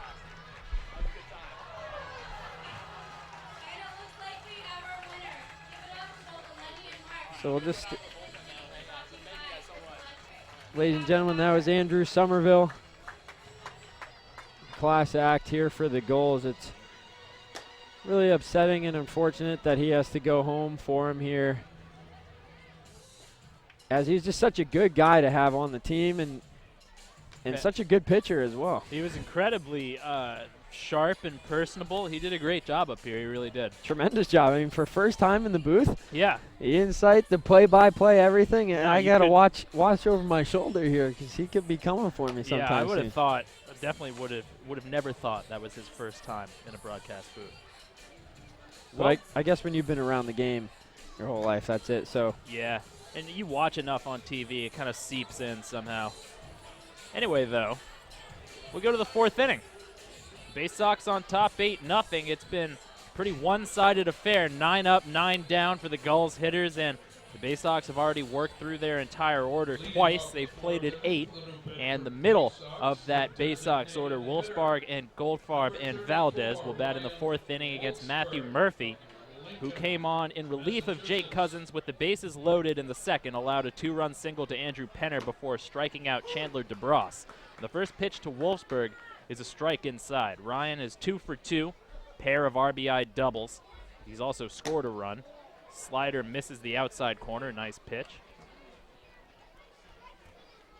well, this is a big inning here for Murphy. The Gulls need a shutdown inning after the first 3. The pitch is fouled straight back. It hits the wood paneling on top of the home plate fence. A piece of lumber falls to the floor. Well, it is old Cardines Field here, so it's down to fall apart eventually. Anyway, nobody hurt. The 1-2 now to Wolfsbarg. Just slowing in. Nice take by Ryan. Murphy is working fast, the righty out of the University of Rhode Island. Now time is called. The Bay Sox really were just all over Jake Cousins. They lit him up for 8 runs on 7 hits, pair of doubles. Did not strike out. They saw the ball extremely well. Wolfsbarg fouls one away. In fact, the strikeout to DeBross to end the third was the first of the game for the Gulls pitching. Wow. Meanwhile, on the other side of the ledger, Jake Stearns has worked through 3 perfect innings. He's got 3 strikeouts, and he's generated a bunch of ground balls. That pitch is down in the dirt, rolls to the backstop. Nobody's hit the ball in the air. Actually, Charlie Carpenter did. It was a line drive to right field, but it was right at the right fielder, Jacob Goldfarb. The 2-2 to Wolfsbarg. Swung on and missed, or maybe he foul-tipped it into the glove of Brazil. Either way, it's a strikeout, the second consecutive K for Matthew Murphy. And for Cousins on the day, went 2 2/3 innings, those 7 hits and 8 runs. That's going to make its mark on his 2.2 ERA. Yeah, it's going to be a lot higher tomorrow. And you feel for him because these seasons are so short, one bad start will affect your numbers for the whole year. That pitch misses outside. By that same token, though, Cousins is a guy who made the All-Star team, pitched extremely well on Sunday. I saw it with my very own eyes. I can vouch that he did, in fact, pitch very well. Just didn't have it today, and sometimes that happens. All these hitters on all these teams are very, very good. And really, no matter how good of a pitcher you are, if you make mistakes, you're going to get hit. The Bay Sox hit a lot of pitches hard. 1-0 to Jake. Misses wide. So is Goldfarb out of Oregon? Yes. What, give it away the cleats? The O on the cleats. He's got a few pairs of those, too. Black is not the only color. He's got them in all shades. if you've got offers from other schools and Oregon's one of them, Yeah. one reason to choose Oregon is Nike. Yeah, you've got that Nike money. You've got Phil Knight hooking up all the teams with all kinds of gear, anything they could possibly want, stuff they don't want. And Eugene, Oregon's a pretty nice place to live as well. 2-0, hit high in the air on the left side. Coming in is Dixon. He's on the infield grass, makes the catch. 1 away. No, 2 away. Yeah, Oregon turning into a very nice place to live. Absolutely. And as an athlete, you love getting that free gear. Yeah, that cannot be understated at all. And I know if the baseball facilities there are quite as impressive as the football ones. I remember a couple years ago they had a YouTube video that came out, took you on a tour around the Ducks football locker room, or more accurately, mini hotel. The 0-1 to Valdez, misses outside. Mini hotel, they have elevators and everything in the locker room? I guarantee you they did. If you can think it up, they probably had it. There's a fastball inside, just misses, 2-1. Murphy is working very quickly. That's what you like to see. And he does that consistently when he's out there. He doesn't like to take time between pitches, but I've always wondered, Oregon changes uniforms every game. What do they do with the old ones? Do the guys get to keep them or what? That's a great question as Valdez clobbers one deep to left field, going back, still back, and away we go. Tag the bags, Jesse Valdez. A solo home run deep over the high fence in left center field extends the Bay Sox lead to 9-0. For Jesse, his first of the year. That was a bomb off the bat of Valdez. That was extremely impressive. That ball just kept rising and rising as it soared majestically out to left field. Trey Harris took about a step and a half back before he realized it was gone. And that one went way over the wall and into some poor sap's patio out there. Luckily, nobody's sitting out there. You can see the tables and chairs all set up. So Valdez making his presence felt immediately. That's his third RBI in just 2 games with the Bay Sox, as Ted Shaw takes a pitch outside. 9 runs for New Bedford, just 1 off their season high of 10. Valdez a new player for you guys then? Yes. Shaw rips one deep to right. Back is Scott. Still back. It's over his head and off the wall and rolls toward the triangle. Around first, heading to second is Shaw. He'll pull in with a stand-up double. Back-to-back base smashes for the Bay Sox. A runner on second. And we just mentioned how Murphy was working quickly through these hitters, but first Jesse Valdez and now Ted Shaw hitting absolute laser shots. That was the hardest Ted's hit a ball all year. So with 2 out and a runner on second, Robbie Doring comes to the plate. Doring has been hit by pitches twice, stolen second twice, and come around to score twice. There's a fastball on the outside corner. Strike 1. Well, it looked like Murphy was going to have the first 1-2-3 inning for the Gulls, and then Bay Sox, of course, saying nope, not so fast. Sox swinging some very quick sticks tonight. Up 9-0 in the 4th inning. Murphy checks the runner and deals 0-1. There's a breaking ball called for a strike. Very nice pitch. Doring, I think, a bit frustrated. He shakes his head. He's behind in the count 0-2. And for whatever reason, pitchers always seem to throw their best stuff to Robbie Doring. He rarely gets ahead in counts. It's a 9-run lead for you. The biggest of the season. Strike 3, fastball, tails back over the outer corner. Murphy finishes off the Sox, but not before he allows a run on 2 hits, a solo homer by Jesse Valdez. No errors and a runner left. We go to the bottom of the 4th, 9-0 Bay Sox on the NECBL Broadcast Network.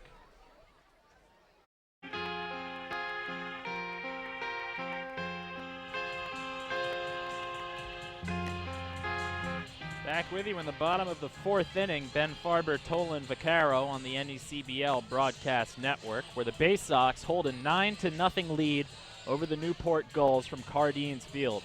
Jake Stearns, the left-hander out of Plymouth, Massachusetts.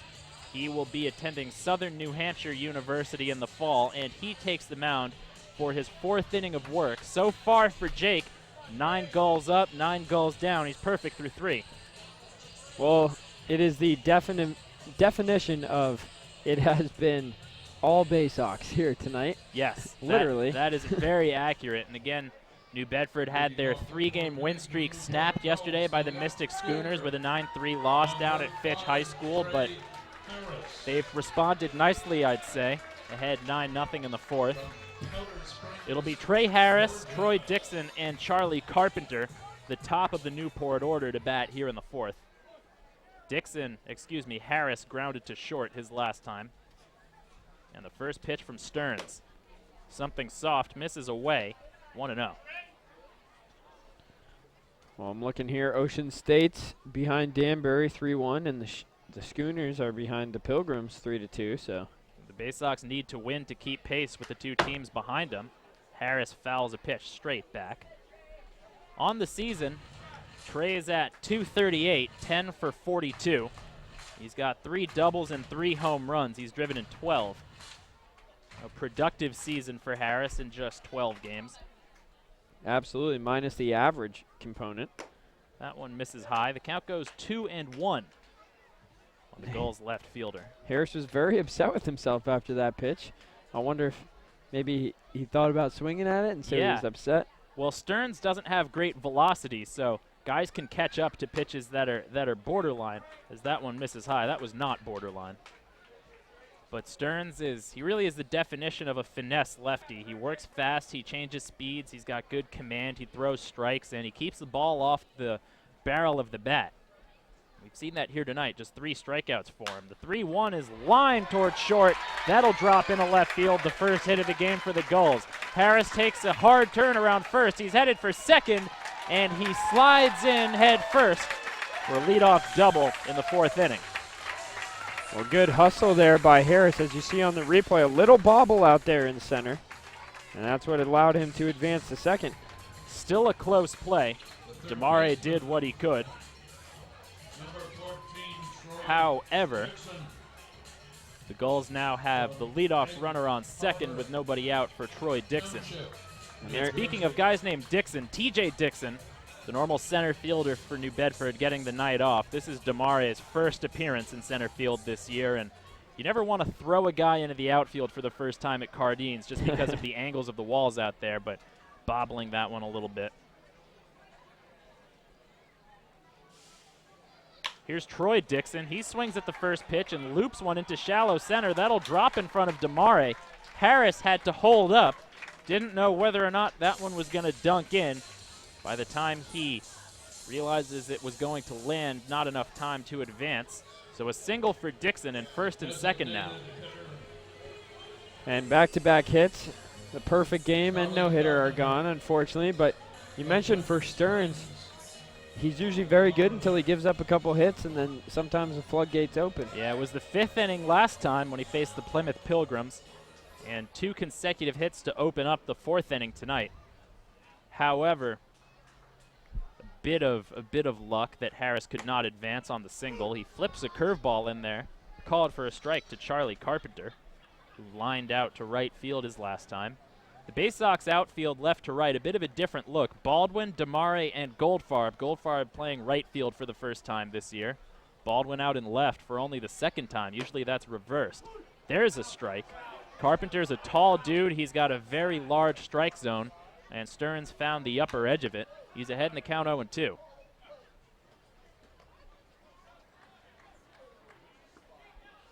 Carpenter taking a long time getting back in the box. Did not like that call. Makes it known that he didn't like it. Valdez sets up outside. Stearns checks the runner, kicks, fires, misses wide. You don't want to show frustration up there at the plate, because a lot of times the umpires, they'll punish you for it. Yeah, they pick up on it. You don't want to cross a line, that's for sure. Bay Sox Connor Hoover was ejected the other day, arguing balls and strikes. The pitch is down in the dirt. Great stop by Valdez to block it. Keep it in front, and the count is now 2-2. Stearns having to labor a little bit here in the 4th. It's a large deficit for the Gulls to try to come back down 9, but you just got to start somewhere. You would like slowly Stearns, work back. You would like Stearns to give you 5 innings. if he can. You want to get him the win, but you also want him to give you a bit of length. Save that bullpen for 4 games coming up this weekend. That one's lined the other way toward right. Goldfarb toward the line makes the catch. Harris will not tag. So for the second time in 2 at-bats, Carpenter lines out to right. The runners stay put, and there's one away.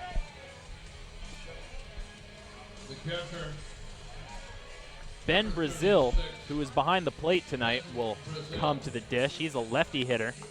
This is the first time the Bay Sox have seen Brazil as a catcher. He's been the DH in each of our first 3 meetings. Troy Dixon has been behind the plate. And Brazil's been red hot over the last 10. 379, 1 home run, 7 RBIs. First pitch to him. Misses down. And that's just in 8 games played, 11 hits and 29 at-bats for him. 6'1", 210 pounds, a senior out of Louisville, Tennessee, and Wake Forest University. He is a Demon Deacon. The 1-0 on the way. There's a strike. Stearns brushes the outside corner. Nice pitch at the knees. It's 1-1. Outfielders play deep. As we're just about an hour and a half into this one, maybe a little less. 1-1 from Stearns. Curveball, grounded up the first base line. That'll be a foul ball. As that was by Penner into the corner, but it was ruled foul. We've had some long innings so far here tonight. That is absolutely true. The Bay Sox sent 10 men to the plate in the 3rd inning. They scored 5 runs, but the Sox have not been kept off the board. They've scored at least 1 run in all 4 innings tonight. 2 in the 1st, 1 in the 2nd, 5 in the 3rd, and 1 more in the 4th. Stearns ahead 1-2 on Brazil. He fires. Lined the other way into left field. Coming in is Baldwin. He lays out and makes the catch. That was a sharp line drive to right field, sinking quickly, and Ryan Baldwin raced in, extended, and grabbed it before it touched the ground. What a play by the Bay Sox left fielder. Oh, yeah, what a play. Full extension there. And if that ball got by him, that's probably a run. It might be 2. If it rolls all the way to the fence, then Baldwin's got to stand up. He's got to run back to retrieve it, and he's got to get it in. But as it happened, though, it's the 2nd out of the inning, and if Stearns can work through Jake Brote, he'll be out of the 4th unscathed.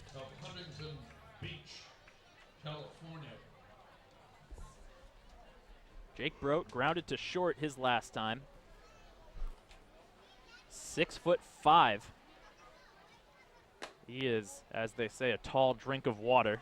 The first pitch is outside. I never heard that one before. Out of Huntington Beach, California, the University of Santa Clara. The 1-0.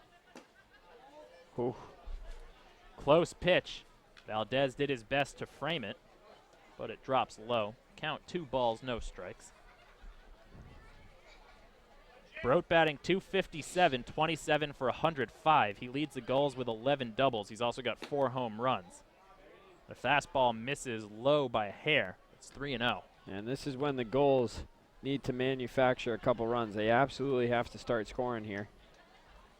And Brote, with 34 strikeouts, has whiffed the 2nd most on the Gulls. He's only walked 7 times. There's the courtesy strike on 3-0. It's 3-1. Brote is up there looking to swing. Absolutely. He does have power. All of his home runs coming here at Cardines Field. He's got 4 of them. The 3-1 from Stearns. Big swing and a miss. Excellent changeup by Stearns. That one started at the knees and dropped toward the ankles. He's pulled full in the count. It's 3-2. This is a big out for Stearns. You don't want to leave the bases loaded for Steven Scott. And you don't want to fight through this at-bat to lose Jake Brote either. You want to finish him off right here. And yeah, Steven Scott is the last guy the Bay Sox want to face. The payoff. Called strike 3. Fastball on the inside corner. Stearns rings up Brote, his 4th strikeout of the game, and the threat is neutralized. For Newport, no runs on 2 hits, no errors, 2 runners left. We go to the 5th, 9-0 Bay Sox on the NECBL Broadcast Network.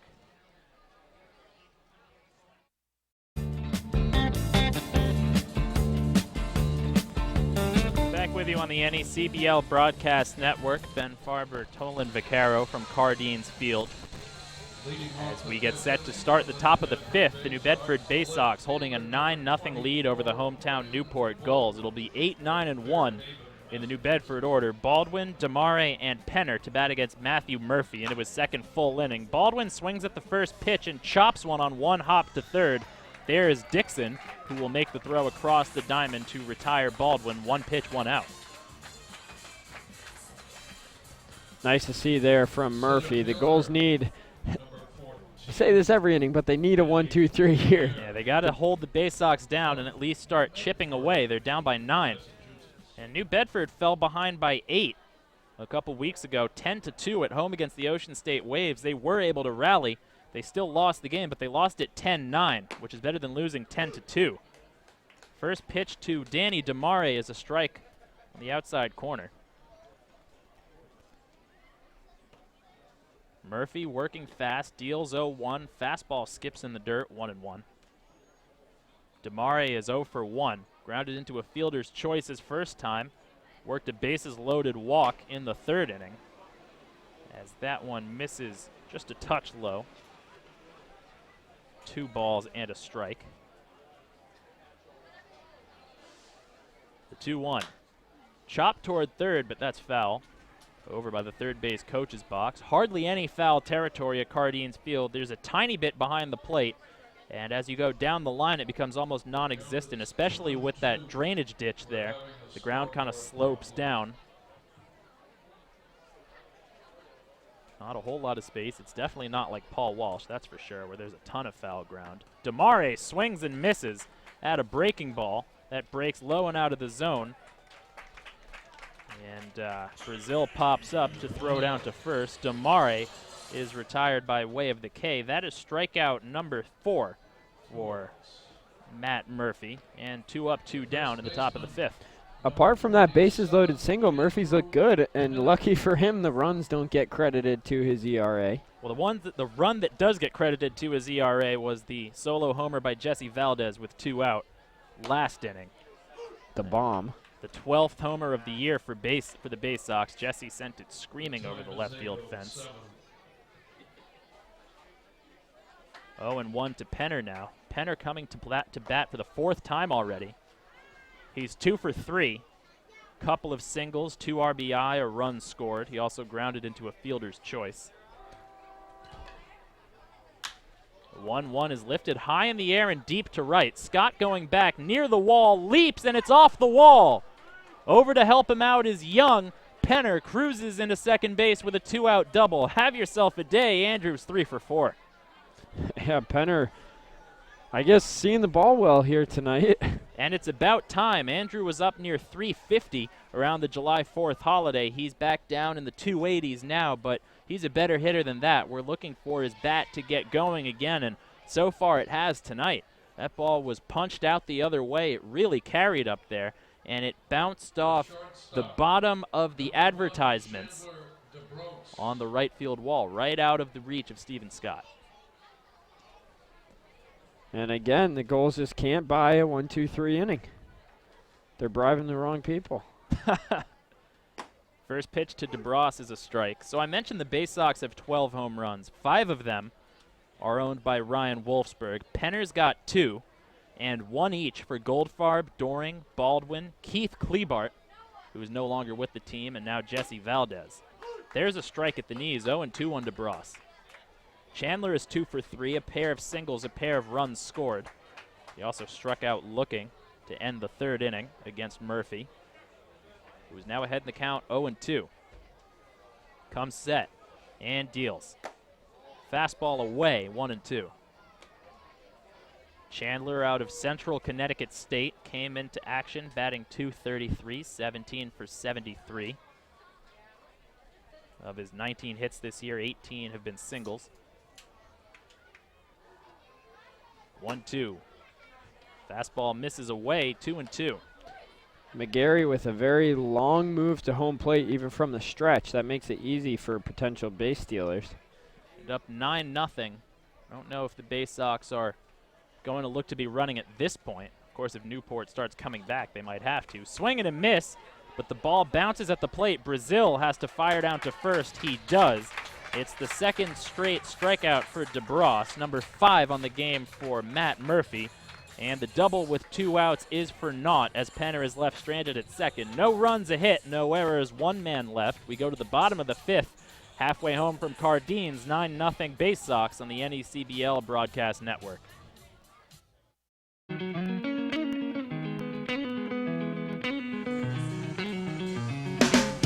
Welcome back to Cardines Field, where you go to the bottom of the 5th inning. Ben Farber and Tolan Vaccaro with you on the NECBL Broadcast Network.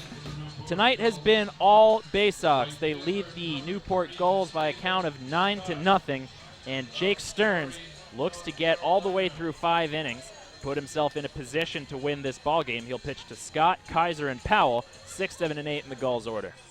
Well, you're not lying. It really has been all Bay Sox here tonight, and it'll be up to Steven Scott here to try to change that around with 1 swing. Takes a big cut, but fouls the first pitch straight back.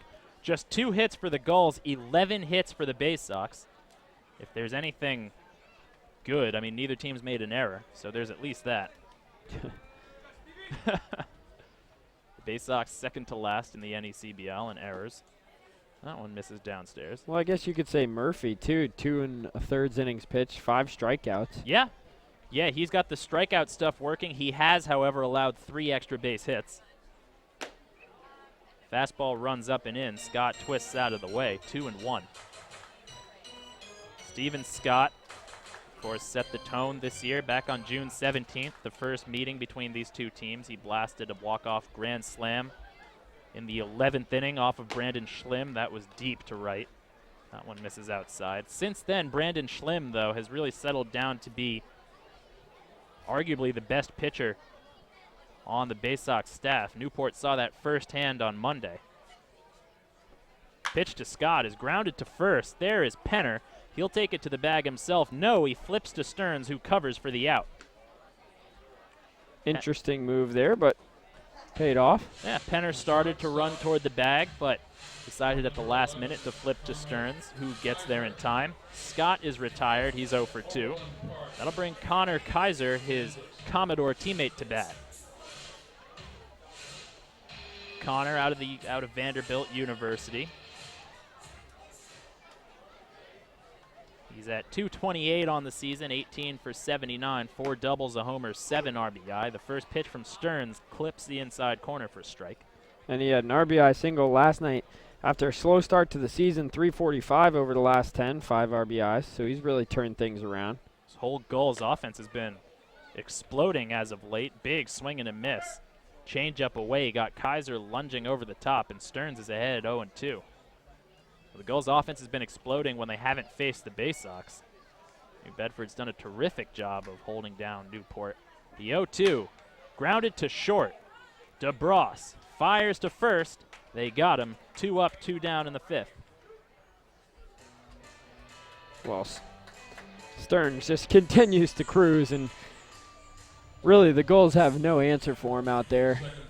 Yeah, pitching to weak contact, generating a ton of ground balls. Only 3 outs made in the air thus far. And Stearns has established a new season high, 4 2/3 innings pitched. If he can get through Powell here, he'll put himself in position to pick up his first win of the year in 3 starts. The first pitch is low. And that was just his 60th pitch there, too. So he's got another 1, maybe even 2 innings left in him at that pace. With a 9-run lead? Yeah. Absolutely. Yeah.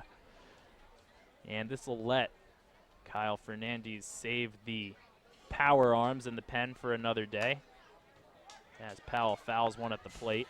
Might see guys like Matthew Leon or Phil Reese or Dan Sutherland. Those guys haven't pitched since before the All-Star break. Of course, on Monday, Brandon Schlimm went 8. Darian Reagans came in to close out the game, the 1-0 victory. And last night, the game was over. By the time the Sox went in the pen, they used their long relievers, Austin Klein and John Sostrich, who don't get much work.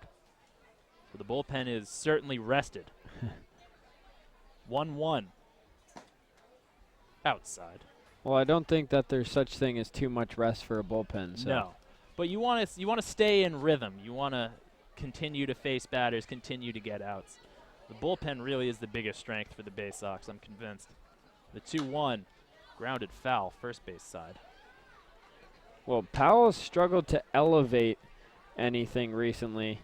The last couple games I've seen him, he's hit a lot of ground balls. Last night, grounded out 4 times.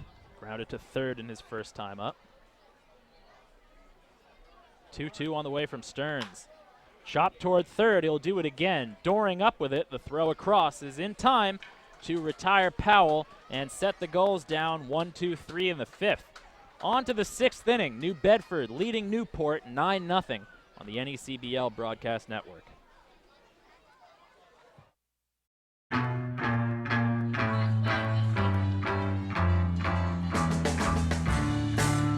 Welcome back to Cardines Field. Ben Farber and Tolan Vaccaro with you on the NECBL Broadcast Network. We go to the 6th inning.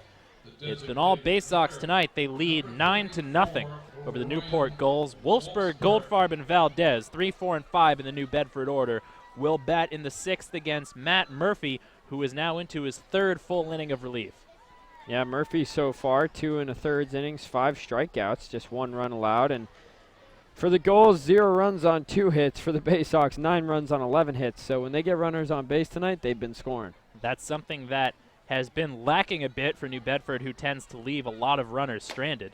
It's the first pitch to Wolfsburg is an off speed right over the heart of the plate. Murphy ahead 0-1. That one misses in.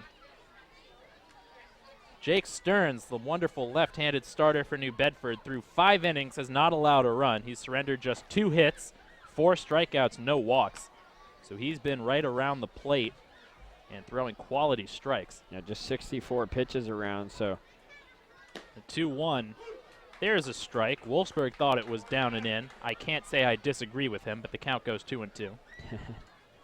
That was a tailing fastball. Murphy's got good downward action on that 2-seamer. However, like Andrew Somerville said, sometimes it moves so much it gets away from you. 2-2. Curveball bounces. The count goes full.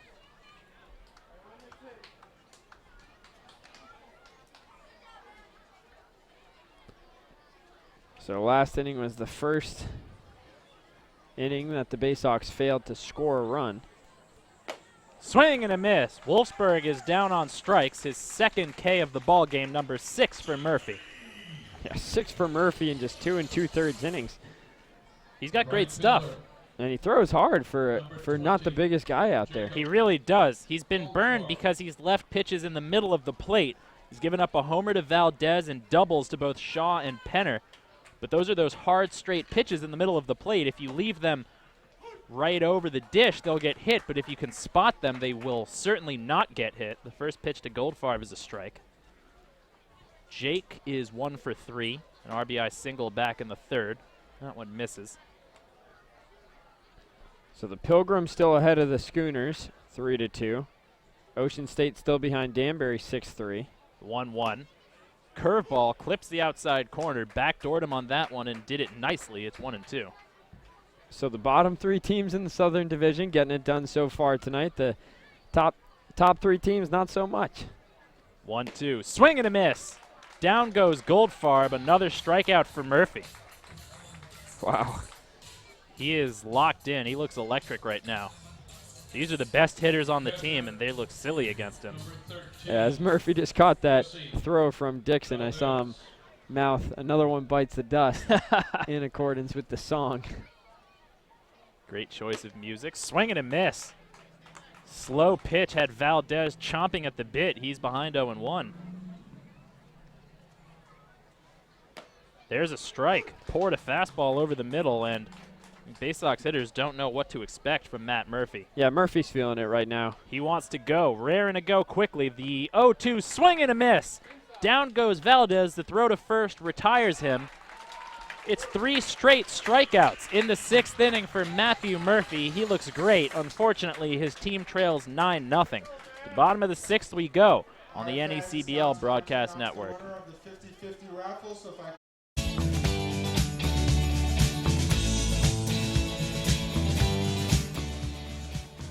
Couple of defensive changes for the Bay Sox. A new middle infield. Connor Hoover takes over at short Ryan Rotondo will be the new second baseman. And Jake Stearns' day is done. He goes 5 innings, no runs on 2 hits, no walks, 4 strikeouts. He is in position to win the game. He gives way now to Derek Pickvet, the tall, slim right-hander out of the University of North Georgia. This will be Derek's 10th appearance on the season. He's hurled 10 1/3 innings, allowed 15 hits, walked 3, and struck out 4. And he seems to have settled into a middle relief role. He's been pitching well recently. He will face 9, 1, and 2 in the Gulls order: Young, Harris, and Troy Dixon. A bit surprising that Stearns is lifted from the game. He was really pitching well, but he certainly did his job, hurling 5 shutout frames. Yeah, and I'm surprised by that move as well. But I guess up 9 runs, good chance to get some guys in the ball game. And Pickvet is one of those guys that has not pitched since before the All-Star break. But you'd also don't want to extend the game. Yeah, absolutely. And keep Stearns ready to go in case he has to start on maybe a day short in terms of rest.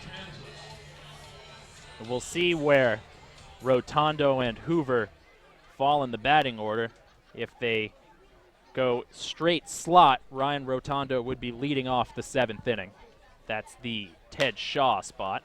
Young grounds the first pitch to third. Doring over to his left.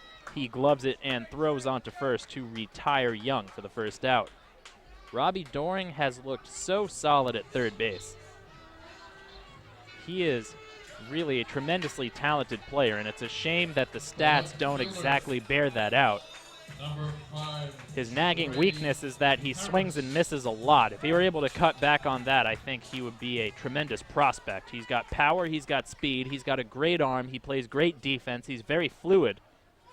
He picks his spots well running. He's, I believe, 8 for 9 in stolen bases this season. Voted by his teammates as team MVP with the Dayton Flyers last season. Pitch to Harris is low. The 1-0 now on the way. Here's a strike. Trey Harris 1 for 2 in the ball game. He poked a double out towards center field in his second at-bat. He grounded to short his first time. 1-1. Chopped foul toward the third base box. Derek Pickvet out of Cumming, Georgia, led North Georgia in ERA with a stellar 2.02 mark through 26 2/3 innings, spread over 18 appearances out of the bullpen on the college season. The month of July, he's pitched extremely well. He's only allowed runs in 1 out of 6 appearances as Harris swings at a breaking ball, comes up empty. The pitch bounces, but the throw onto first is in time. That's the first strikeout for Pickvet, and 2 away now in the bottom of the 6th, excuse me. That'll bring Troy Dixon to bat. Troy is 1 for 2, singled back in the 4th.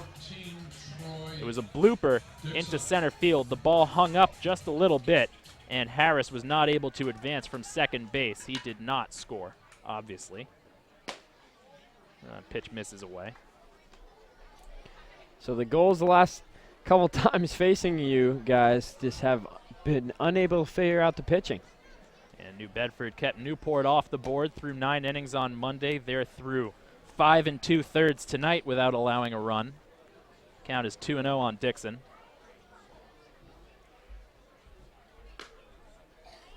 Matthew Murphy did such a good job in the 6th, striking out all 3 Baysox he faced. Dixon rips one to center, high in the air, not deep. Coming in, Damare. He's there. He'll make the catch. An excellent 1-2-3 6th inning for Derek Pickvet.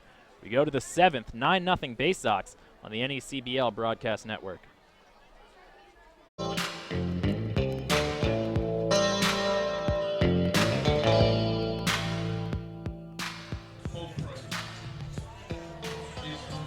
Back with you in the top of the 7th inning from Cardines Field. It'll be Ryan Rotondo, Robbie Doring, and Ryan Baldwin to bat for the Baysox. And to take us through play-by-play for the game's final 3 innings, here is the voice of the Plymouth Pilgrims, Mr. Tolan Vaccaro. Plymouth Pilgrims or Excuse Newport me, Gulls? the Newport Gulls. I have no idea why I said that. I don't know what happened there. I wouldn't be opposed, although I like it here in Newport, so I think I'm going to way stay fewer here. bugs. The moth situation in Plymouth is bad. But there is a new pitcher on the mound for the Gulls. It's going to be Derek Beaupre out there. The right-handed pitcher stands at 6'5", 230, native of Miami, Florida, and he'll play his college ball next year at Nova Southeastern University, D2 Sunshine State Conference. I saw them regularly down there in Florida. And for Beaupre, he was drafted in 2013 by Boston in the 25th round. Wow. So clearly some scouts think he's got some big upside. On the year for him, though, so far, he's been in the middle of the pack, 5.27 ERA in 8 appearances. All in relief, 13 innings pitched, 8 runs, 17 strikeouts. So still looking to get it. So no more defensive changes for you guys. It's just Hoover out there at short, Rotondo at second, and Pickford on the mound. Yep, and they go straight into the batting slot. So Rotondo's leading off here. He's in the 6th hole, and Connor Hoover will bat second. Wonderful. Well, Beaupre now stands tall on the rubber. He'll look to continue what Murphy has done the last couple innings. And the first pitch is low. I want to know the count to Rotondo. Get the final line on Murphy for you in just a moment. So for Murphy, that pitch swung on and missed. 3 1/3 innings pitched, 4 hits, 1 run, the home run, and 8 strikeouts in 3 1/3. Really amazing. He was great. Except for the solo home run. Great job. The 1-1 swinging a line drive center field. That's going to fall in front of Young out there as he fields it on the hop and throws it in towards Kaiser. Another leadoff base hit, this time for Rotondo, and the Bay Sox just don't want to slow down here. That's the first hit for Ryan as a member of the Bay Sox. He's now 1 for 4 on the NECBL season. He's been with the team for a bit over a week, but this is only his 3rd game he's appeared in. We'll have another pinch hitter here. Alex Mata will grab a bat. He'll hit for Doran. Well, I know the Gulls have brought in a lot of pitching, but they're very short-sided on the bench, and they need some guys to come in. I know they've been looking, trying to find a player to come in and step into, a platoon starting role, but obviously they don't want to sign someone who's, not up to the caliber of this team. Yeah, and the Bay Sox have added a bunch of new guys within the last week or two.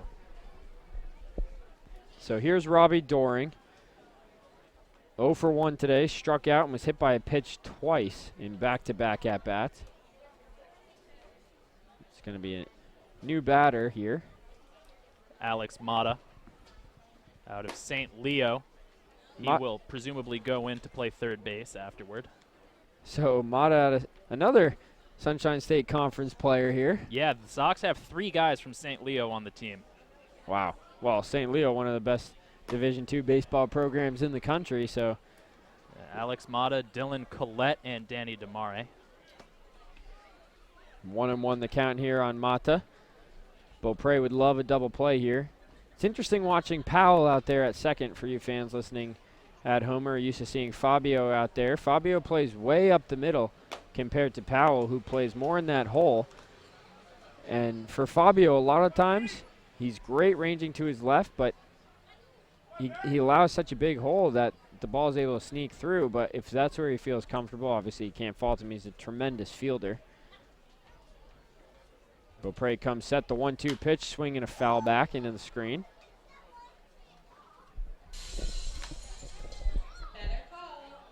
In the bottom half of the inning, we'll get a update on what's going on around the league. Some high-scoring games, some low-scoring games, just about all of that going on for you. Again, the 1-2 pitch. Swing, and he did go around on the check swing.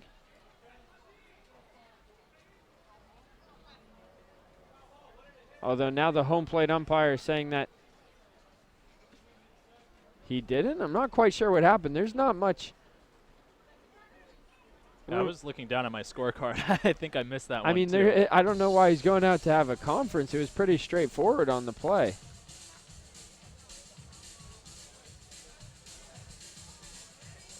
I'm going to call it a strikeout and a steal, I guess. They'll let Rotondo stay at second. That's his first.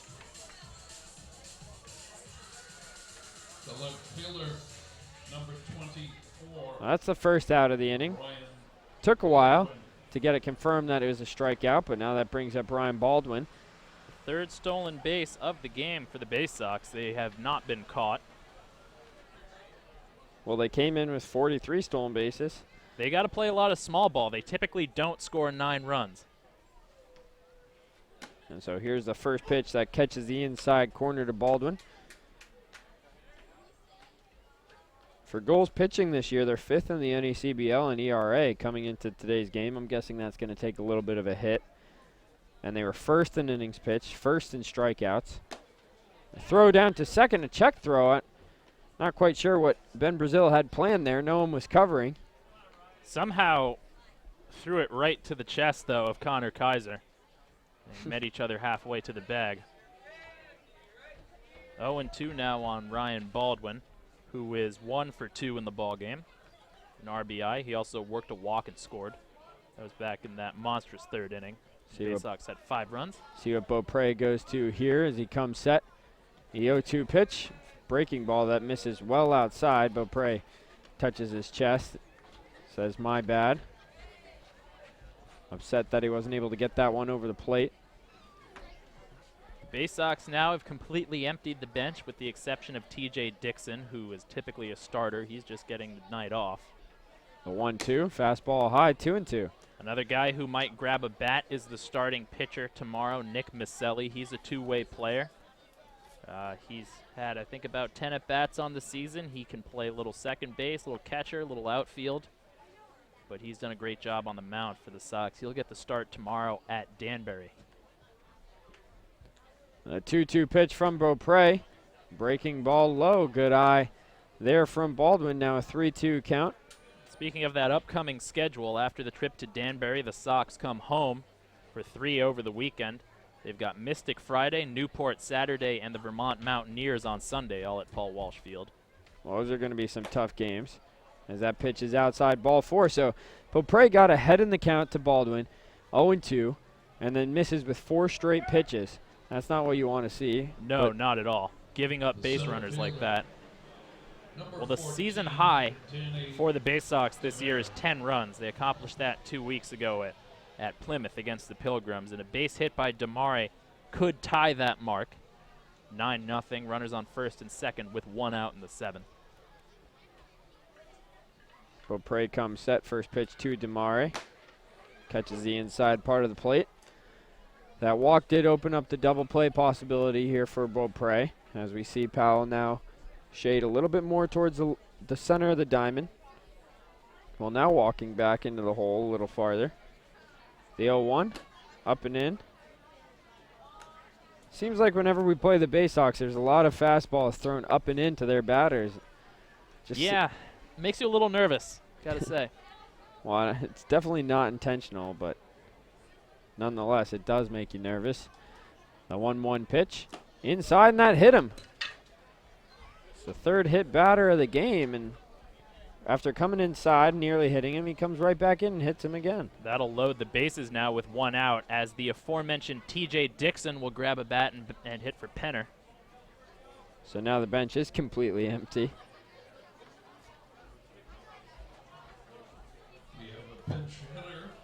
Last time out, I think Dixon was playing center field for you guys. Tremendous speed. Yeah, he's a great defender and center fielder.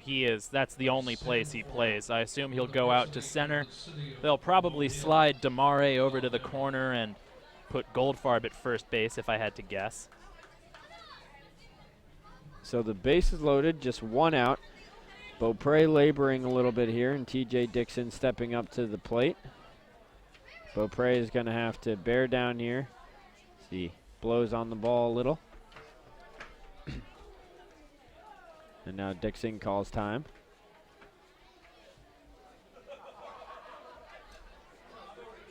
It'll be a Houdini act here for Beaupre if he can get out of it.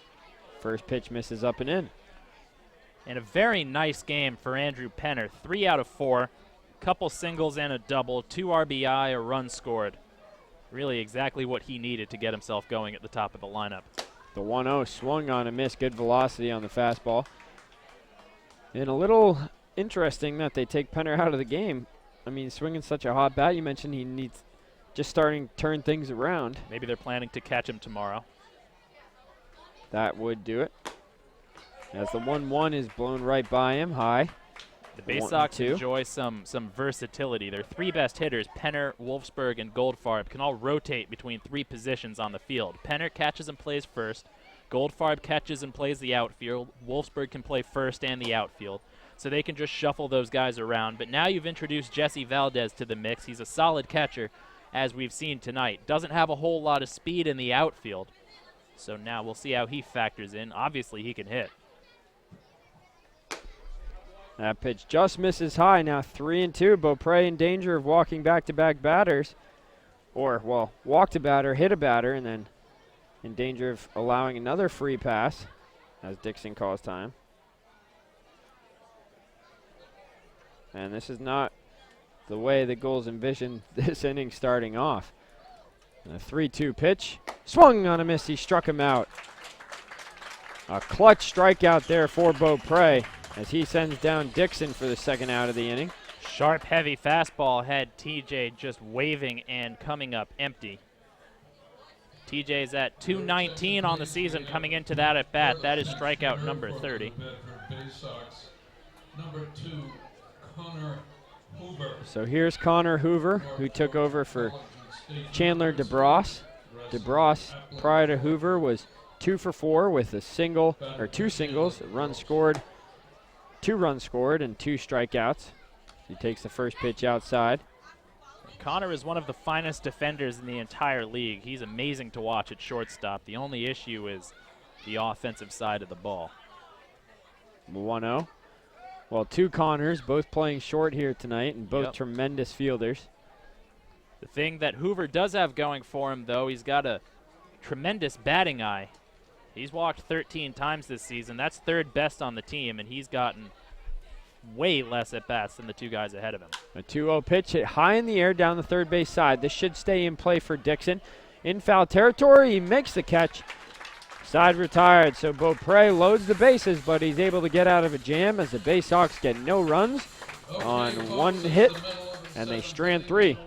We head to the 7th inning stretch here at Cardines Field. It's the Bay Sox 9, the Gulls nothing on the NECBL Broadcast Network.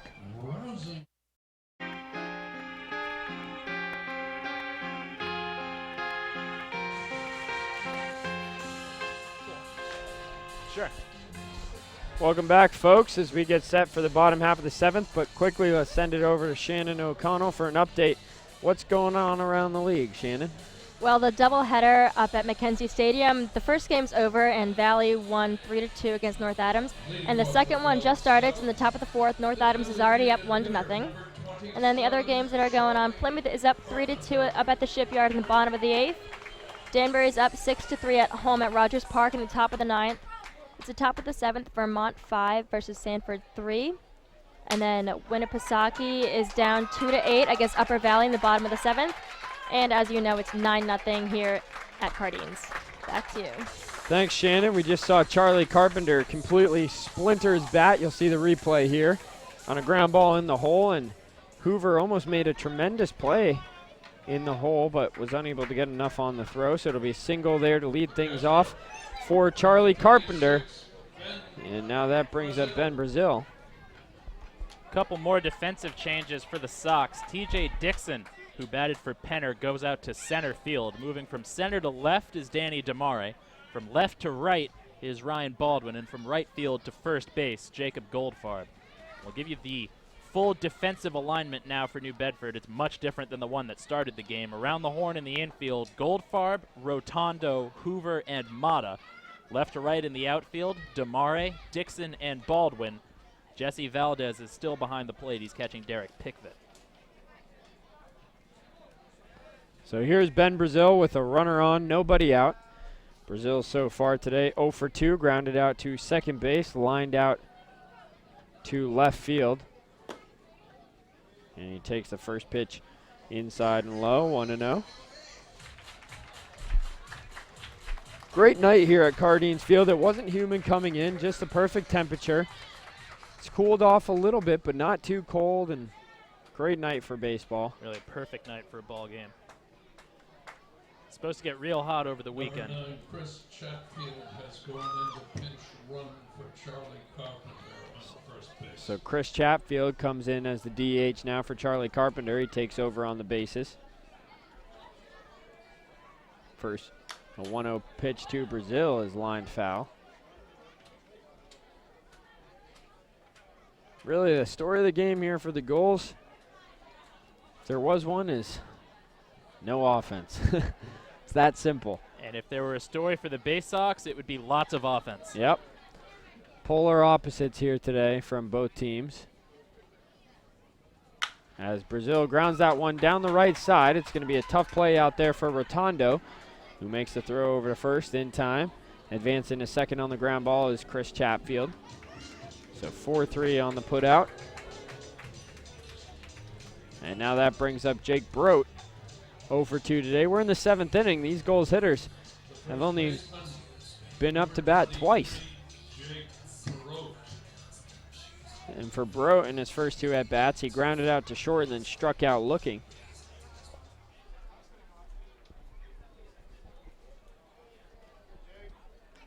So he'll look to turn things around here.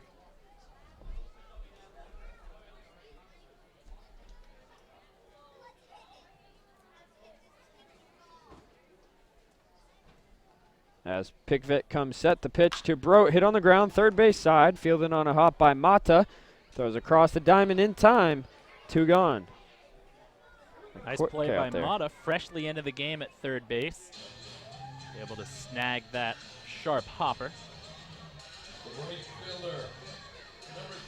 And another ground out. Derek Pickett really doing his job, pitching very well here through an inning and 2/3. So here comes Steven Scott. Pickett with the first pitch. Swinging a drive towards deep left field. Ranging over on it is DeMare. He's not going to get there as it's a fair ball and heads to the wall. Chatfield comes in to score. Scott rounds second. He's going to head for third. Not quite sure what's going on. And Scott now coming home. Where's the ball? I don't really know what just happened. If the ball went through the fence, it's a ground rule double. As we see the play out there. Okay. He doesn't look like DeMare signaled that it went under the fence. And it's going to be a 2-bagger. Maybe Danny, this is Danny's first time playing at Cardines Field. Maybe he doesn't know the ground rules or the protocol. Seems like something they would go over before the game. It's an RBI double. Chatfield was well on his way around to score. It's yeah, the no first doubt. run of the game for Newport. Chatfield's going to score there, and Steven Scott now on second. 2-out RBI double. Finally, the Gulls able to break out the shutout. Now 9-1. The comeback is in order. They still got 2 more innings to do so, and I got full confidence in this team up here. It's going to be Connor Kaiser at the plate. First run allowed by Bay Sox pitching. It'll be charged to Derek Pickett, who otherwise has done a great job. If he can work through Kaiser here, I'll consider this outing a success. First pitch breaking ball misses inside to Kaiser. Steven Scott's arguably been the hottest hitter in the league over the last couple weeks. It's not even debatable. He leads the league in RBIs, leads the league in home runs now after 6 in the last 10 games. He's an amazing player. Pitch inside, hit Kaiser there. Another hit batter. Hit in the game. 4th batter hit in the game, the first for the Bay Sox. Before that, Cousins had hit 2, and Bo Prey hit 1. The second baseman, number 2, Mark Powell. So 2 outs, runners at first and second for the Gulls. Mark Powell, the batter. He's grounded out to third, both at bats. Like I mentioned last time, he struggled to elevate the ball. Just rolling over pretty much everything of late. And he takes up and in there. Ball almost got away from the catcher, Valdez. He knocked his glove off his hand. I don't think he realized where it was. So for Powell, over the last 10 games, .097. 3 for 31 with an RBI. So he's 0 for 2 tonight. In midst of a slump. But it was Travis Young, the center fielder for us today, who is struggling the most. .038 over the last eight games, 1 for 26. You think there's a chance they put Chatfield in the game and just pinch hit for that spot whenever it comes up? Well, pinch hit for the DH? I would say yes, but we really don't have anyone left on the bench. Oh, that's right. That's right. We have one of our players today is on crutches. Yikes. And another one has stitches on his face. Yep. So you got to question then why they would run for the DH. Why not just have Carpenter finish the game out, maybe take another at bat? Why you would burn a bench player? I guess you can still insert him into the game. It's not like he has to be the DH from here on out. Well, they want the bat of Chatfield, who may take over out in center, and then we do have Cole Fabio, who was an all-star, the last position player on the bench who's available. Maybe he takes over at second for Powell. Yeah. Powell moves over to third for Dixon. You know, Not quite sure what we're going to see. Yeah. Well, Fabio had the only hit of the game on Monday, a leadoff single in the first inning off Brandon Schlimm. That was before he would fire 8 hitless innings after that one hit, 12 strikeouts, no walks. He was unreal. The 2-2 pitch to Powell. Should have been called strike 3, but just misses outside. Yeah, nice job to lay off. That's a tough no call. Even if you're Derek Pickford. Even the Gulls fans up here were a little surprised by that call. So a 3-2 count here on Powell. The pitch is outside, ball 4, bases loaded. Another borderline pitch. But again, good job by Powell to show some discipline, lay off, and load the bases now for Travis Young with 2 outs. And now I'm a little surprised to see Young stepping up to the plate here with Fabio available to pinch hit. Young has really been struggling for the Gulls of late. The official attendance is in. It was a great crowd here tonight, 2,581 at Cardines. The Gulls packed the stands more consistently than any team in the league. Another full house tonight. Well, Newport during the summer, I mean, everyone floods this small city. It also helps that the team has been here forever, over a dozen years. These teams pick up and relocate all the time, or they come in and out of existence, but the Gulls have been here long enough, they've really built up a fan base. First pitch to Young, taken inside, 1-0. Pickford being squeezed extremely hard here. And the base is loaded and 2 outs. This is a big moment in this ball game, an extra base hit. Suddenly it is a ball game. And Young hits that one high in the air, left side of the field, ranging over Mata, and he lost it. And Young gets another life. Mata just lost it in the lights, or? Yeah, I don't know. First of all, I thought that ball was hit a lot deeper than it was. It was pretty much even with the third base bag in foul territory. Mata just misjudged it ran there. to where it wasn't going to land. It landed behind him. So another life for Young, and he can forget all the struggles he's had right here with a big hit. Yeah, a hit would score a run or maybe a couple of runs. An extra base hit might score all 3. And this 9-1 game might get a little interesting. Pickford comes set. A 1-1 pitch. Breaking ball low, 2-1. Beautiful curveball over the inside corner. Just dropped down out of the zone. Now 2-1. He's got to give Young something he can handle. You don't want to walk in a run. Cousins already did when he walked Danny Damari with the bases loaded in the third. The 2-1 pitch. Swing and a miss. He blew the fastball by him. Young with a big cut there. He's looking for that extra base hits. And now a 2-2 count, 2 outs. Bottom of the 7th, bases loaded for the Gulls. They trail 9-1. Pickford leans in, gets his sign from Valdez, comes set.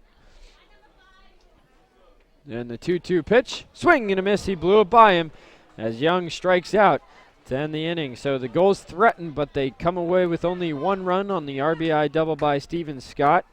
They have 2 hits in the inning. They leave 3 aboard. We head to the top of the 8th here at Cardines Field. It is the Bay Sox 9, the Gulls 1 here on the NECBL Broadcast Network.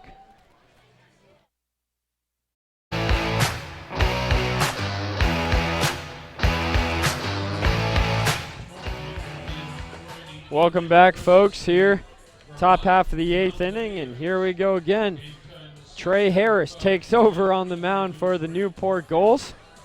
His second appearance of the year on the mound. The utility guy for the Gulls, usually a position player, came on in a blowout game where the Gulls were ahead against North Adams. This time a blowout game where the Gulls are behind, and Chris Chatfield takes over in left field, not center field. The team will lose their DH, but that's okay because Harris will surely hit for himself. And so for Harris, let's get his pitching stats up here for you.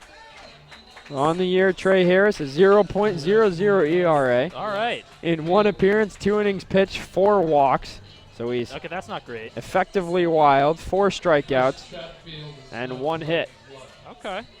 Let's see how he does. He'll face Wolfsburg, Goldfarb, and Valdez, middle of the Bay Sox order here in the 8th.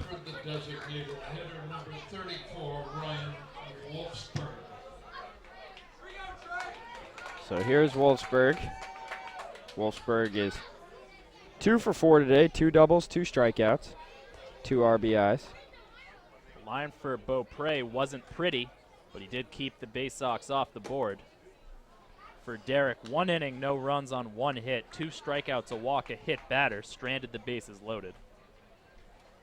The 1-0 pitch in there for a called strike out of the hand of Harris. From what I saw last time against North Adams, he has a trouble keeping the ball down. He leaves it up a lot. He's got a big looping curveball. That is not a pitch you want to leave up. And another one there just misses. And that's right there. That's the pitch that could haunt you, like you said.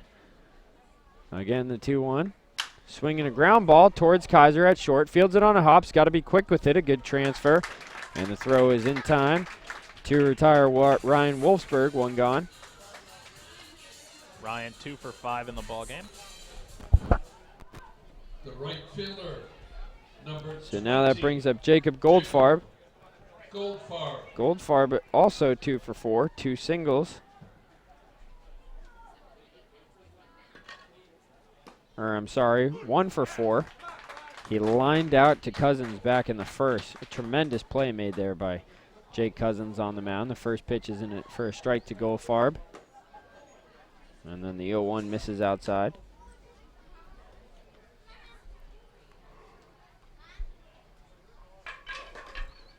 The 1-1, swinging a drive towards deep right field. Forget about it. That ball is way out of here. My goodness, that hit the roof of that building that's maybe 30 or 40 feet behind the right field wall. And there was the first pimped home run of the year that I saw from Goldfarb, who rounding second base gave Trey Harris a big smile, and at least Harris is laughing about it as Goldfarb crushed that. Home run number 2 for Goldfarb on the season. Home run number 2 for the Bay Sox in the game. For Jacob, now 16 runs batted in. The catcher, number 13, Jesse Valdez. And that 10-run mark ties the season high for the Bay Sox.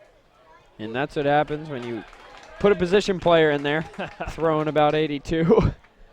And so here's Jesse Valdez now. 1-1 count.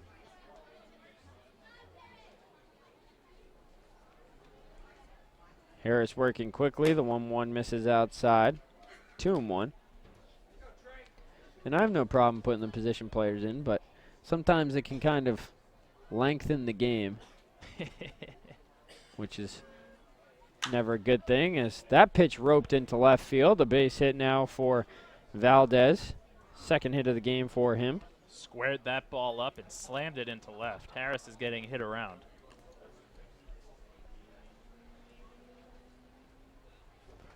So 1 out here, runner on first. We're in the top of the 8th here at Cardines Field. It's 9 o'clock on the dot.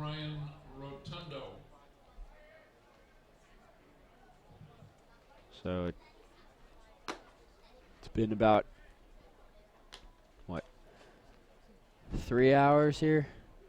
Just about. Almost. About 2.5. A pitch swung on and missed.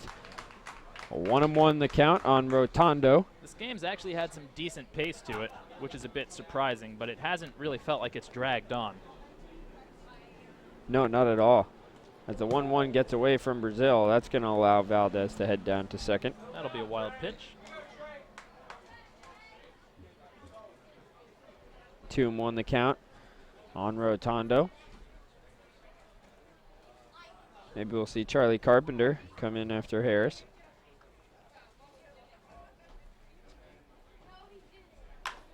And that pitch line just over the glove of the leaping Dixon down the third base line.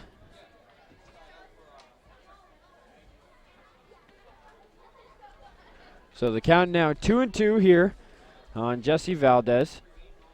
It's been a game to forget for the Gulls so far. Just one run. They trail by 8 as that pitch drilled deep, foul down the right field line.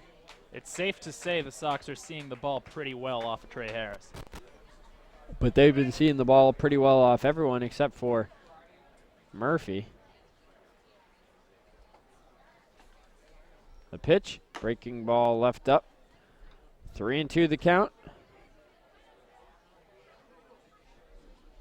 So you see the moon out there, beautiful shot, an orange moon tonight. A 3-2 pitch way up, ball 4.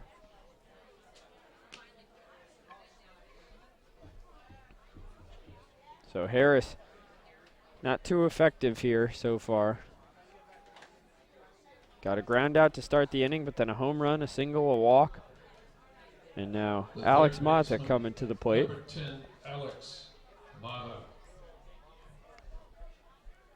And for any team, the hitters must lick their chops when they see a position player head out onto the mound. First pitch to Mata in the dirt, 1-0. Alex is 0 for 2. Nope, Alex is 0 for 1. That spot in the batting order is 0 for 2. Robbie Doring was hit by 2 pitches and struck out. Mata entered the game in the top of the 7th inning as a pinch hitter. That was when the whole defense for the Sox pretty much turned over. The pitch right down the middle finally from Harris. I would love to see the Bay Sox go to a pitcher on the mound. They've done it once this season. It was actually Alex Mata, who threw an inning up at Vermont. And that pitch up and in, 3-1. Harris in danger of another walk. Up next is Ryan Baldwin.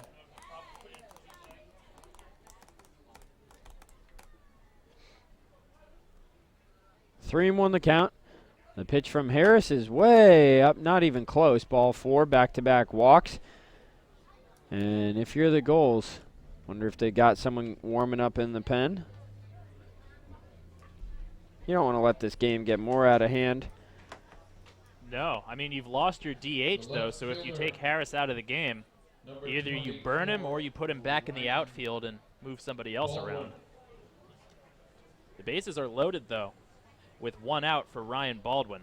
Harris came on and got the first batter of the inning, Ryan Wolfsburg, to ground to short. Since then, it's been home run, single, and back-to-back walks. 10-1 Bay Sox. So Harris, who all 3 innings he's worked, has faced a bases-loaded jam. Unable to get out of this inning without allowing a run because one's already in. The pitch inside and low to Baldwin. Now 1-1 the count.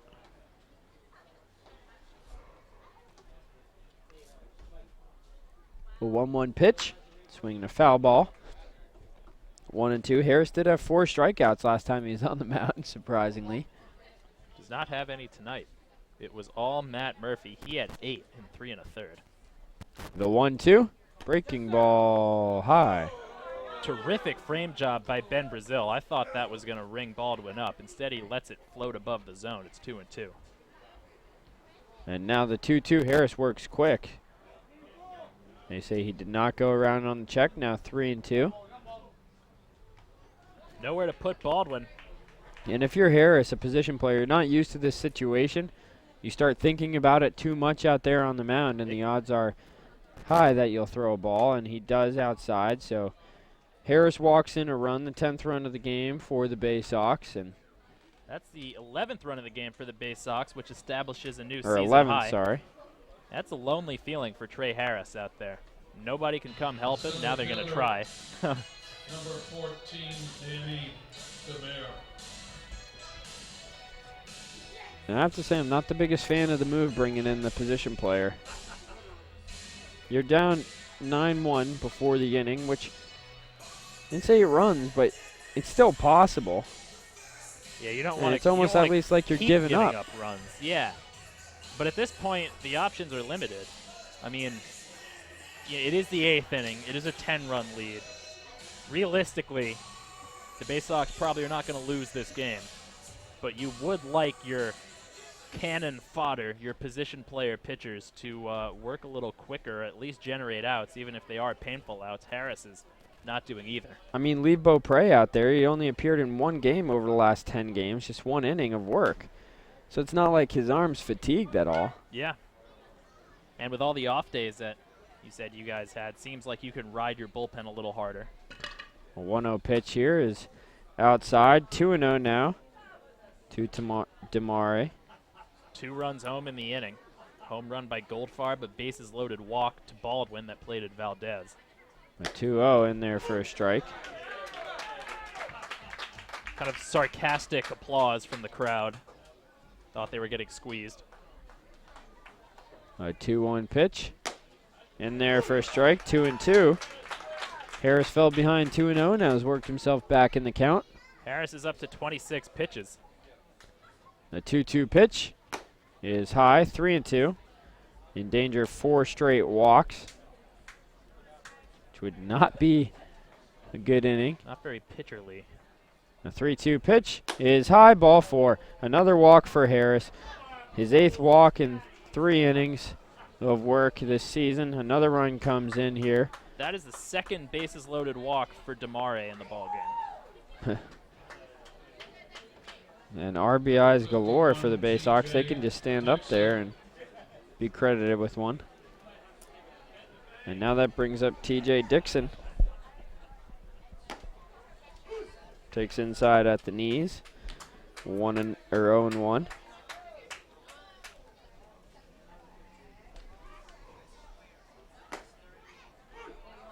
And now the strike zone has expanded. I mean, that pitch was way outside. The strike zone definitely expanded. 0-2. The 0-2 pitch. On the inside corner for a called strike 3. All 3 strikes were definitely balls. But we'll take it, so. I can't say I disagree. TJ Dixon's a little upset. Like, yeah, you know, I understand you have to open the strike zone. You want to get this game over with. But at the same time, this is one of only 2 at-bats for me in this game. I can't have you leaving me out to dry like this. These are my stats. The scouts have to look at these. And another pitch, this time high to Connor Hoover, called a strike. The 0-1. Swinging a slow dribbler down the third base line. That's going to be a foul ball, 0-2. Big cut by Connor. Put a nice swing on that one. So 0-2 the count. Harris looking to limit the damage to 3 runs here in the top of the 8th inning. The Schooners have come back to tie the Pilgrims. It's 3-3 in the bottom of the 9th. Pitch inside. Also, Danbury holding a 6-4 lead over Ocean State in the top of the 9th. Ocean State making a comeback as well. Let's go Pilgrims. Click on that box score. Let's see what's going on there. Harris with the 1-2 pitch, hit high in the air down the third base line. Should stay in play for Dixon. And it does as he makes the catch to retire the side. But the Bay Sox get 3 more here on 2 hits. A home run by Goldfarb and 4 walks allowed by Trey Harris. We head to the bottom of the 8th. It is the Bay Sox 12, the Gulls 1 on the NECBL Broadcast Network.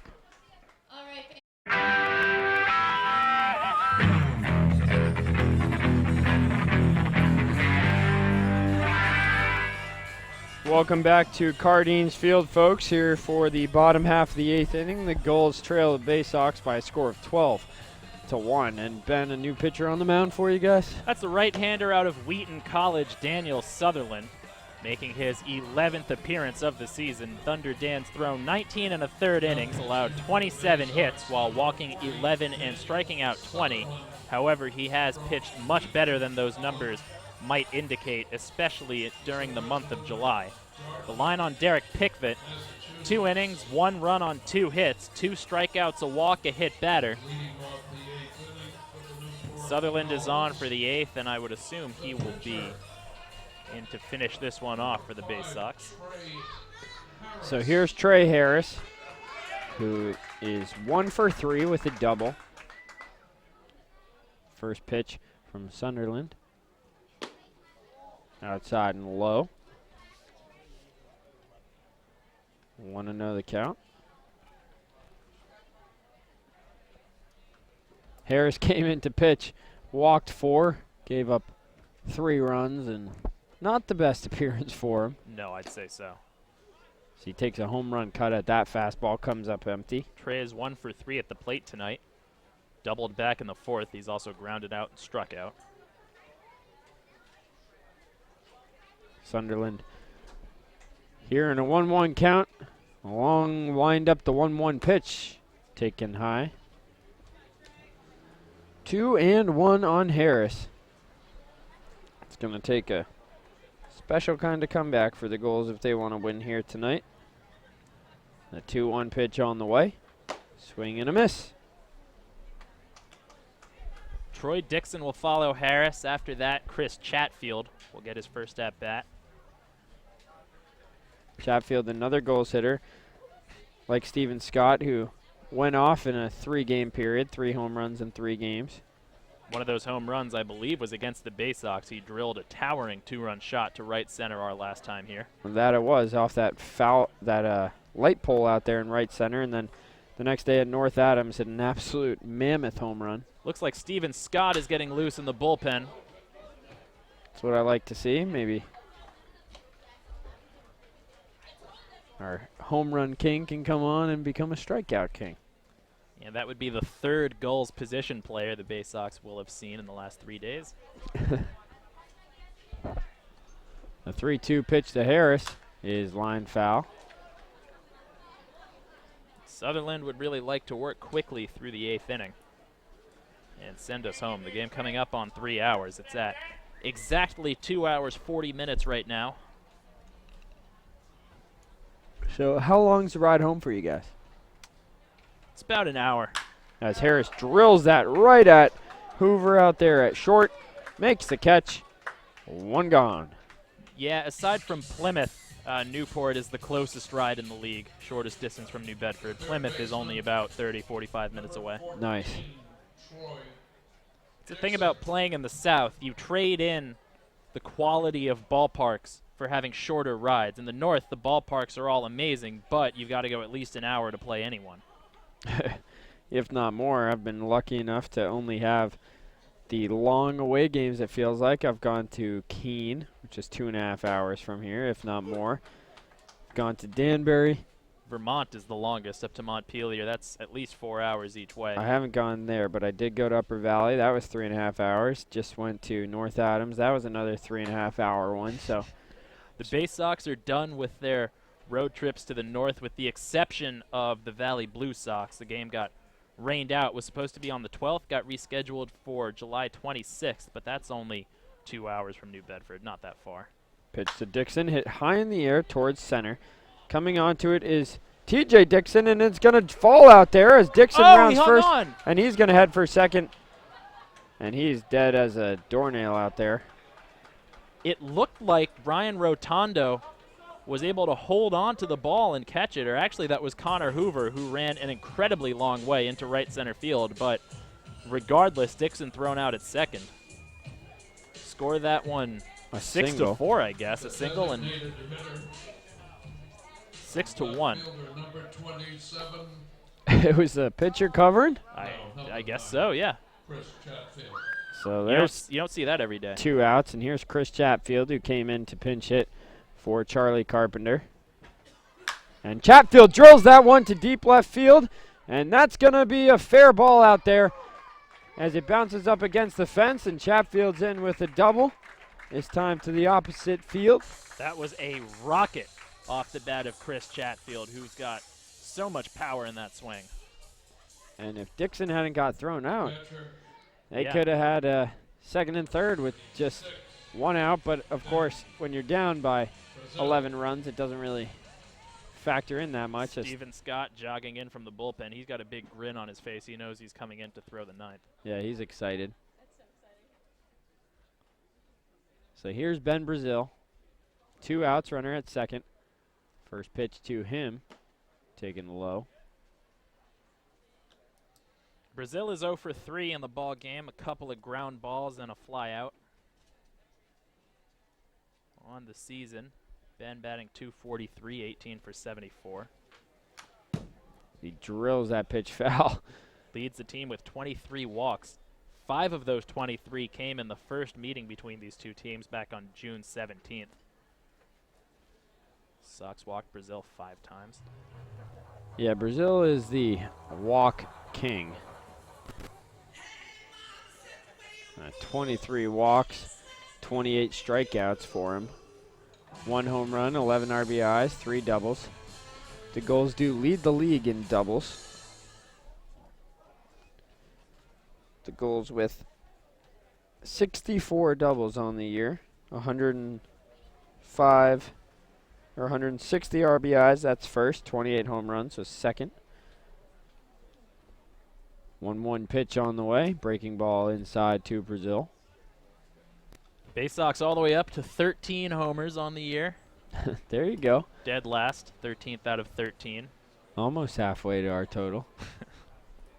Great.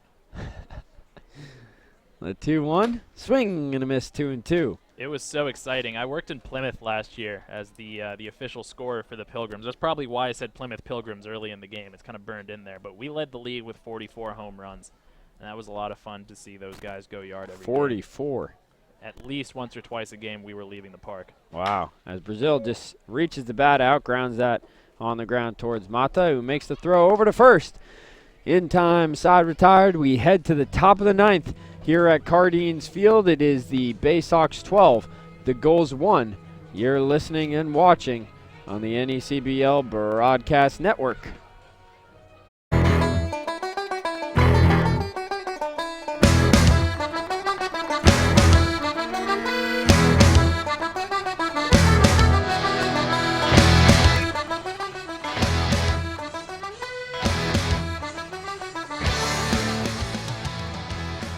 Welcome back, folks. We get set here for the top of the 9th. We always got to fit in the dropkick Murphy, shipping up to Boston. Let it run for a little longer. As it's Steven Scott, who takes the mound for the Newport Gulls, making his first appearance out there. Usually finds himself in right. Trey Harris is going out to right. There you go. So a couple position players just moving around. Throwing a couple innings on the mound.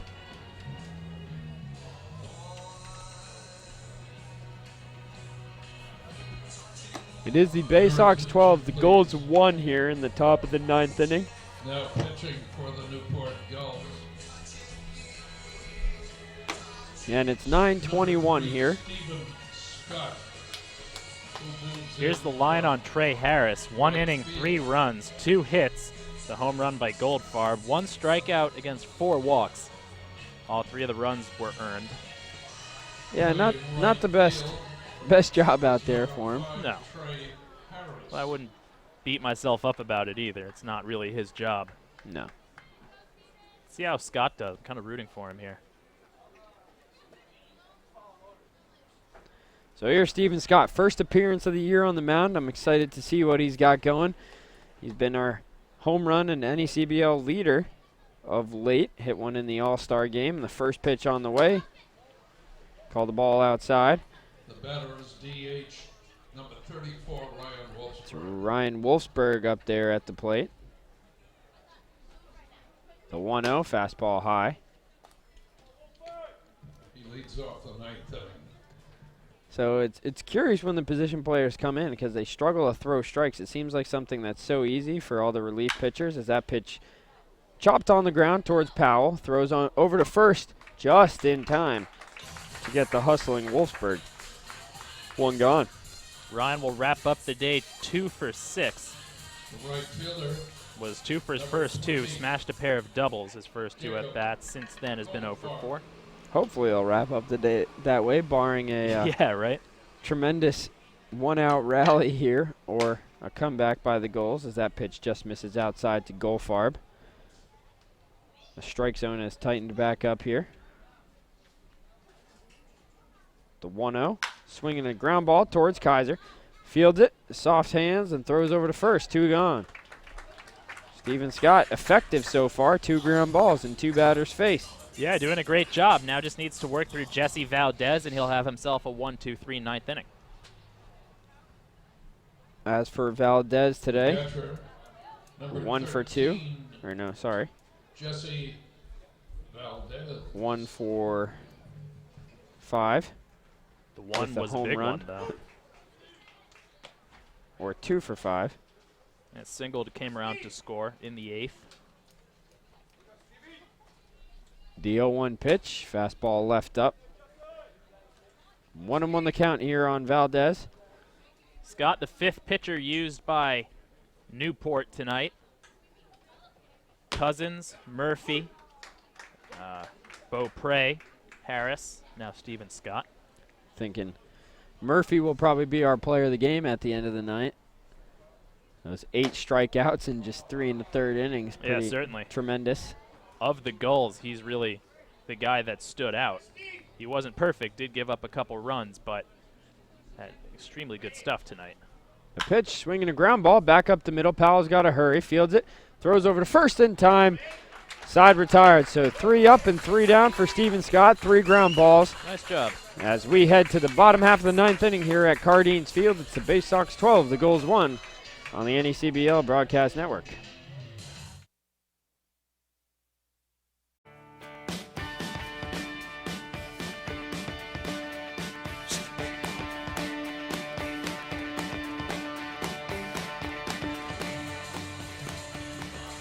Welcome back, folks, to Cardines Field. It's the bottom half of the 9th inning with Jake Brote stepping to the plate. The Gulls need an 11-run rally here if they look to come back in this game. And if you were listening during the break, or if you weren't, don't forget the full post-game report is coming up right after the bottom half of the 9th here. We'll have an update of everything going on around the league, player of the game interview, and all that as Brote skies that in the air towards center. TJ Dixon's got to come a long way, and he makes the catch. What a catch out there by Dixon. Great job by TJ, who covers so much ground. He came sprinting in, went to a slide, and gloved it. An exclamation point on the first out of the 9th inning. You see the replay and was able to avoid a collision. So 1 gone. And here's Steven Scott. Number 3, Steven I love how the PA announcers announcing these guys as the pitcher. Yeah. Hey, he is. Did a great job. Worked 1, 2, 3. And the pitcher grounds that on the ground towards first. It's Goldfarb who will take it himself. 2 gone.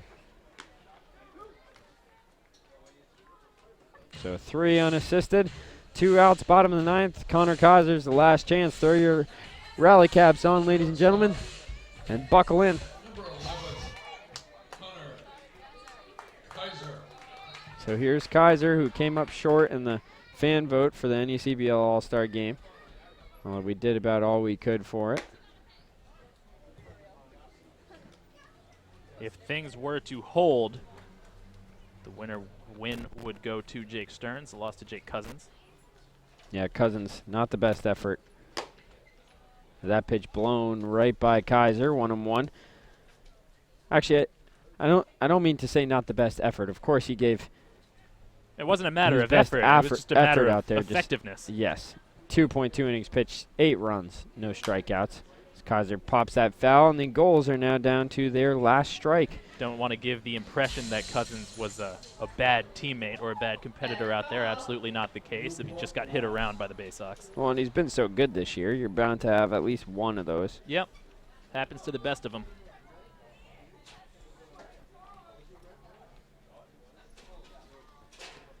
Sunderland out of the windup. The 1-2 pitch. Fastball high.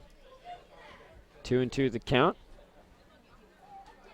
For the Gulls, they'll be at Vermont tomorrow.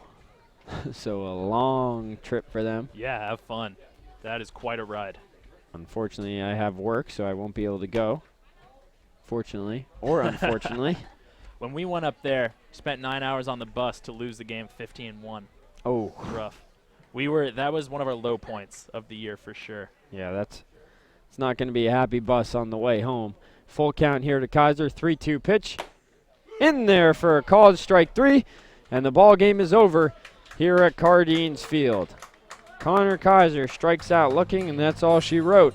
Ladies and gentlemen, it's the Baysox who take this game by a final score of 12-1 here at Cardines Field. We'll take a quick break as both teams shake hands real quick, and when we come back, we'll have the post-game report for you here on the NECBL Broadcast Network.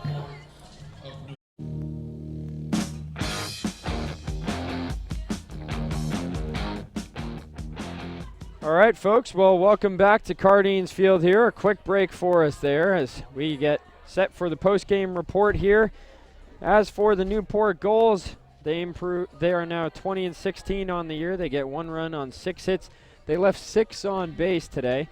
And for the Baysox, 12 runs on 14 hits. They left 11 on base. They're now 16-17, so 1 step closer to that 500 mark. The loss goes to Jake Cousins on the day. He's now 2-1 on the year. He goes 2.2 innings pitched, allows 8 runs on 7 hits, walked 2, struck out none, and the win goes to Jake Stearns, who's now 1-0, 5 innings pitched, no runs, just 2 hits, 4 Ks. Official game time, 2 hours and 50 minutes. Could have been a lot longer.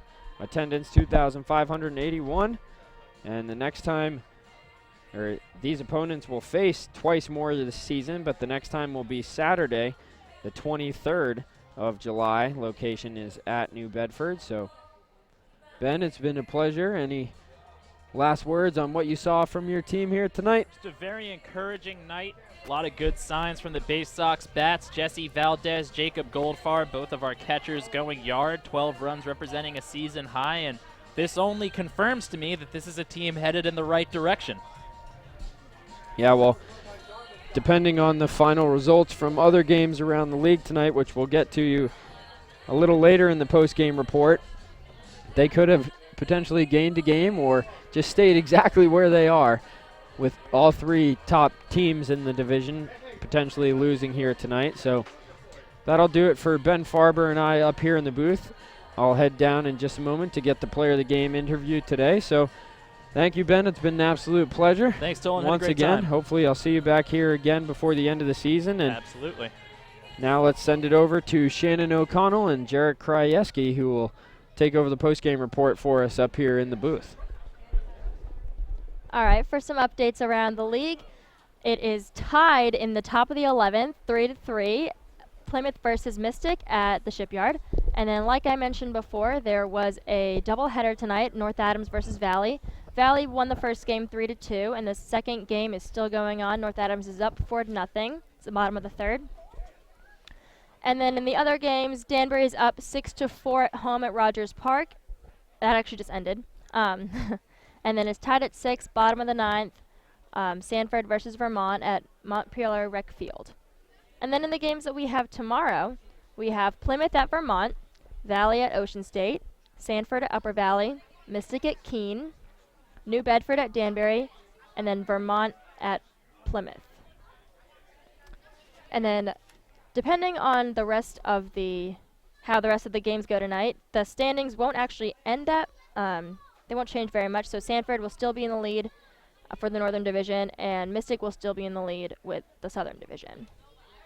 But we had an interesting night here in Newport. Definitely not our best game.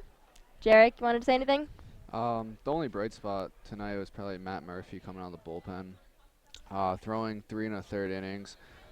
Did give up that 1 home run, but had 8 strikeouts, really pounded the zone. So just shows that someone coming out of the bullpen, throwing strikes, and could be very reliable come playoff time when you need that. Basically that strike throw coming out of the pen when a starter might not have their best stuff, like Jay Cousins didn't have tonight. Definitely. And something that, I mean, we obviously didn't have the bats going tonight like we usually do. The past couple games we've had a hot streak, and we've been getting a lot more hits than we got tonight. We only got a few tonight, but that's something that I think they're going to need to work on in the upcoming games. Yeah, but you have to give credit, though, to the New Bedford pitchers, especially Stearns, who really kept them off balance. Had 3 perfect innings before Trey Harris broke up the perfect game with that double to left center. So you got to tip their caps to them. And the Bay Sox, really, whatever the Newport pitchers threw, other than Murphy, they just squared up the ball. It kind of showed in the first inning with that line drive double play. If Cousins didn't have his glove there, that could turn into another base hit up the middle. You don't know where that first inning could go. Definitely. Speaking of interesting pitchers, we had 2 of our regular infielders and outfielders come in. That was different. But Trey's came in before to pitch for us, but the circumstances were a little different. I think we were up by a lot rather than down by a lot. Yeah, in that type of situation, though, you don't want to use any of your pitchers. We do have an upcoming off day tomorrow, but you don't want to blow an arm because you might need them in the long run. So using 2 pitchers like that really saves the bullpen, saves some pitchers for the rest of the season. And when you're down 11-1 going into the 8th, there's really no shot that you're probably coming back. So it was a smart move on the Gulls coaching staff to save the bullpen and use a couple position plays that they know could probably hopefully come in throw strikes. Not so much with Trey Harris tonight, but he did in the recent games. But Steven Scott had a 1-2-3 9th inning, so he must have been happy getting to pitch because he probably doesn't see the mound at all at Vanderbilt. But when you're getting blown out, it's a cool experience for some of the position players to be able to pitch. 100%.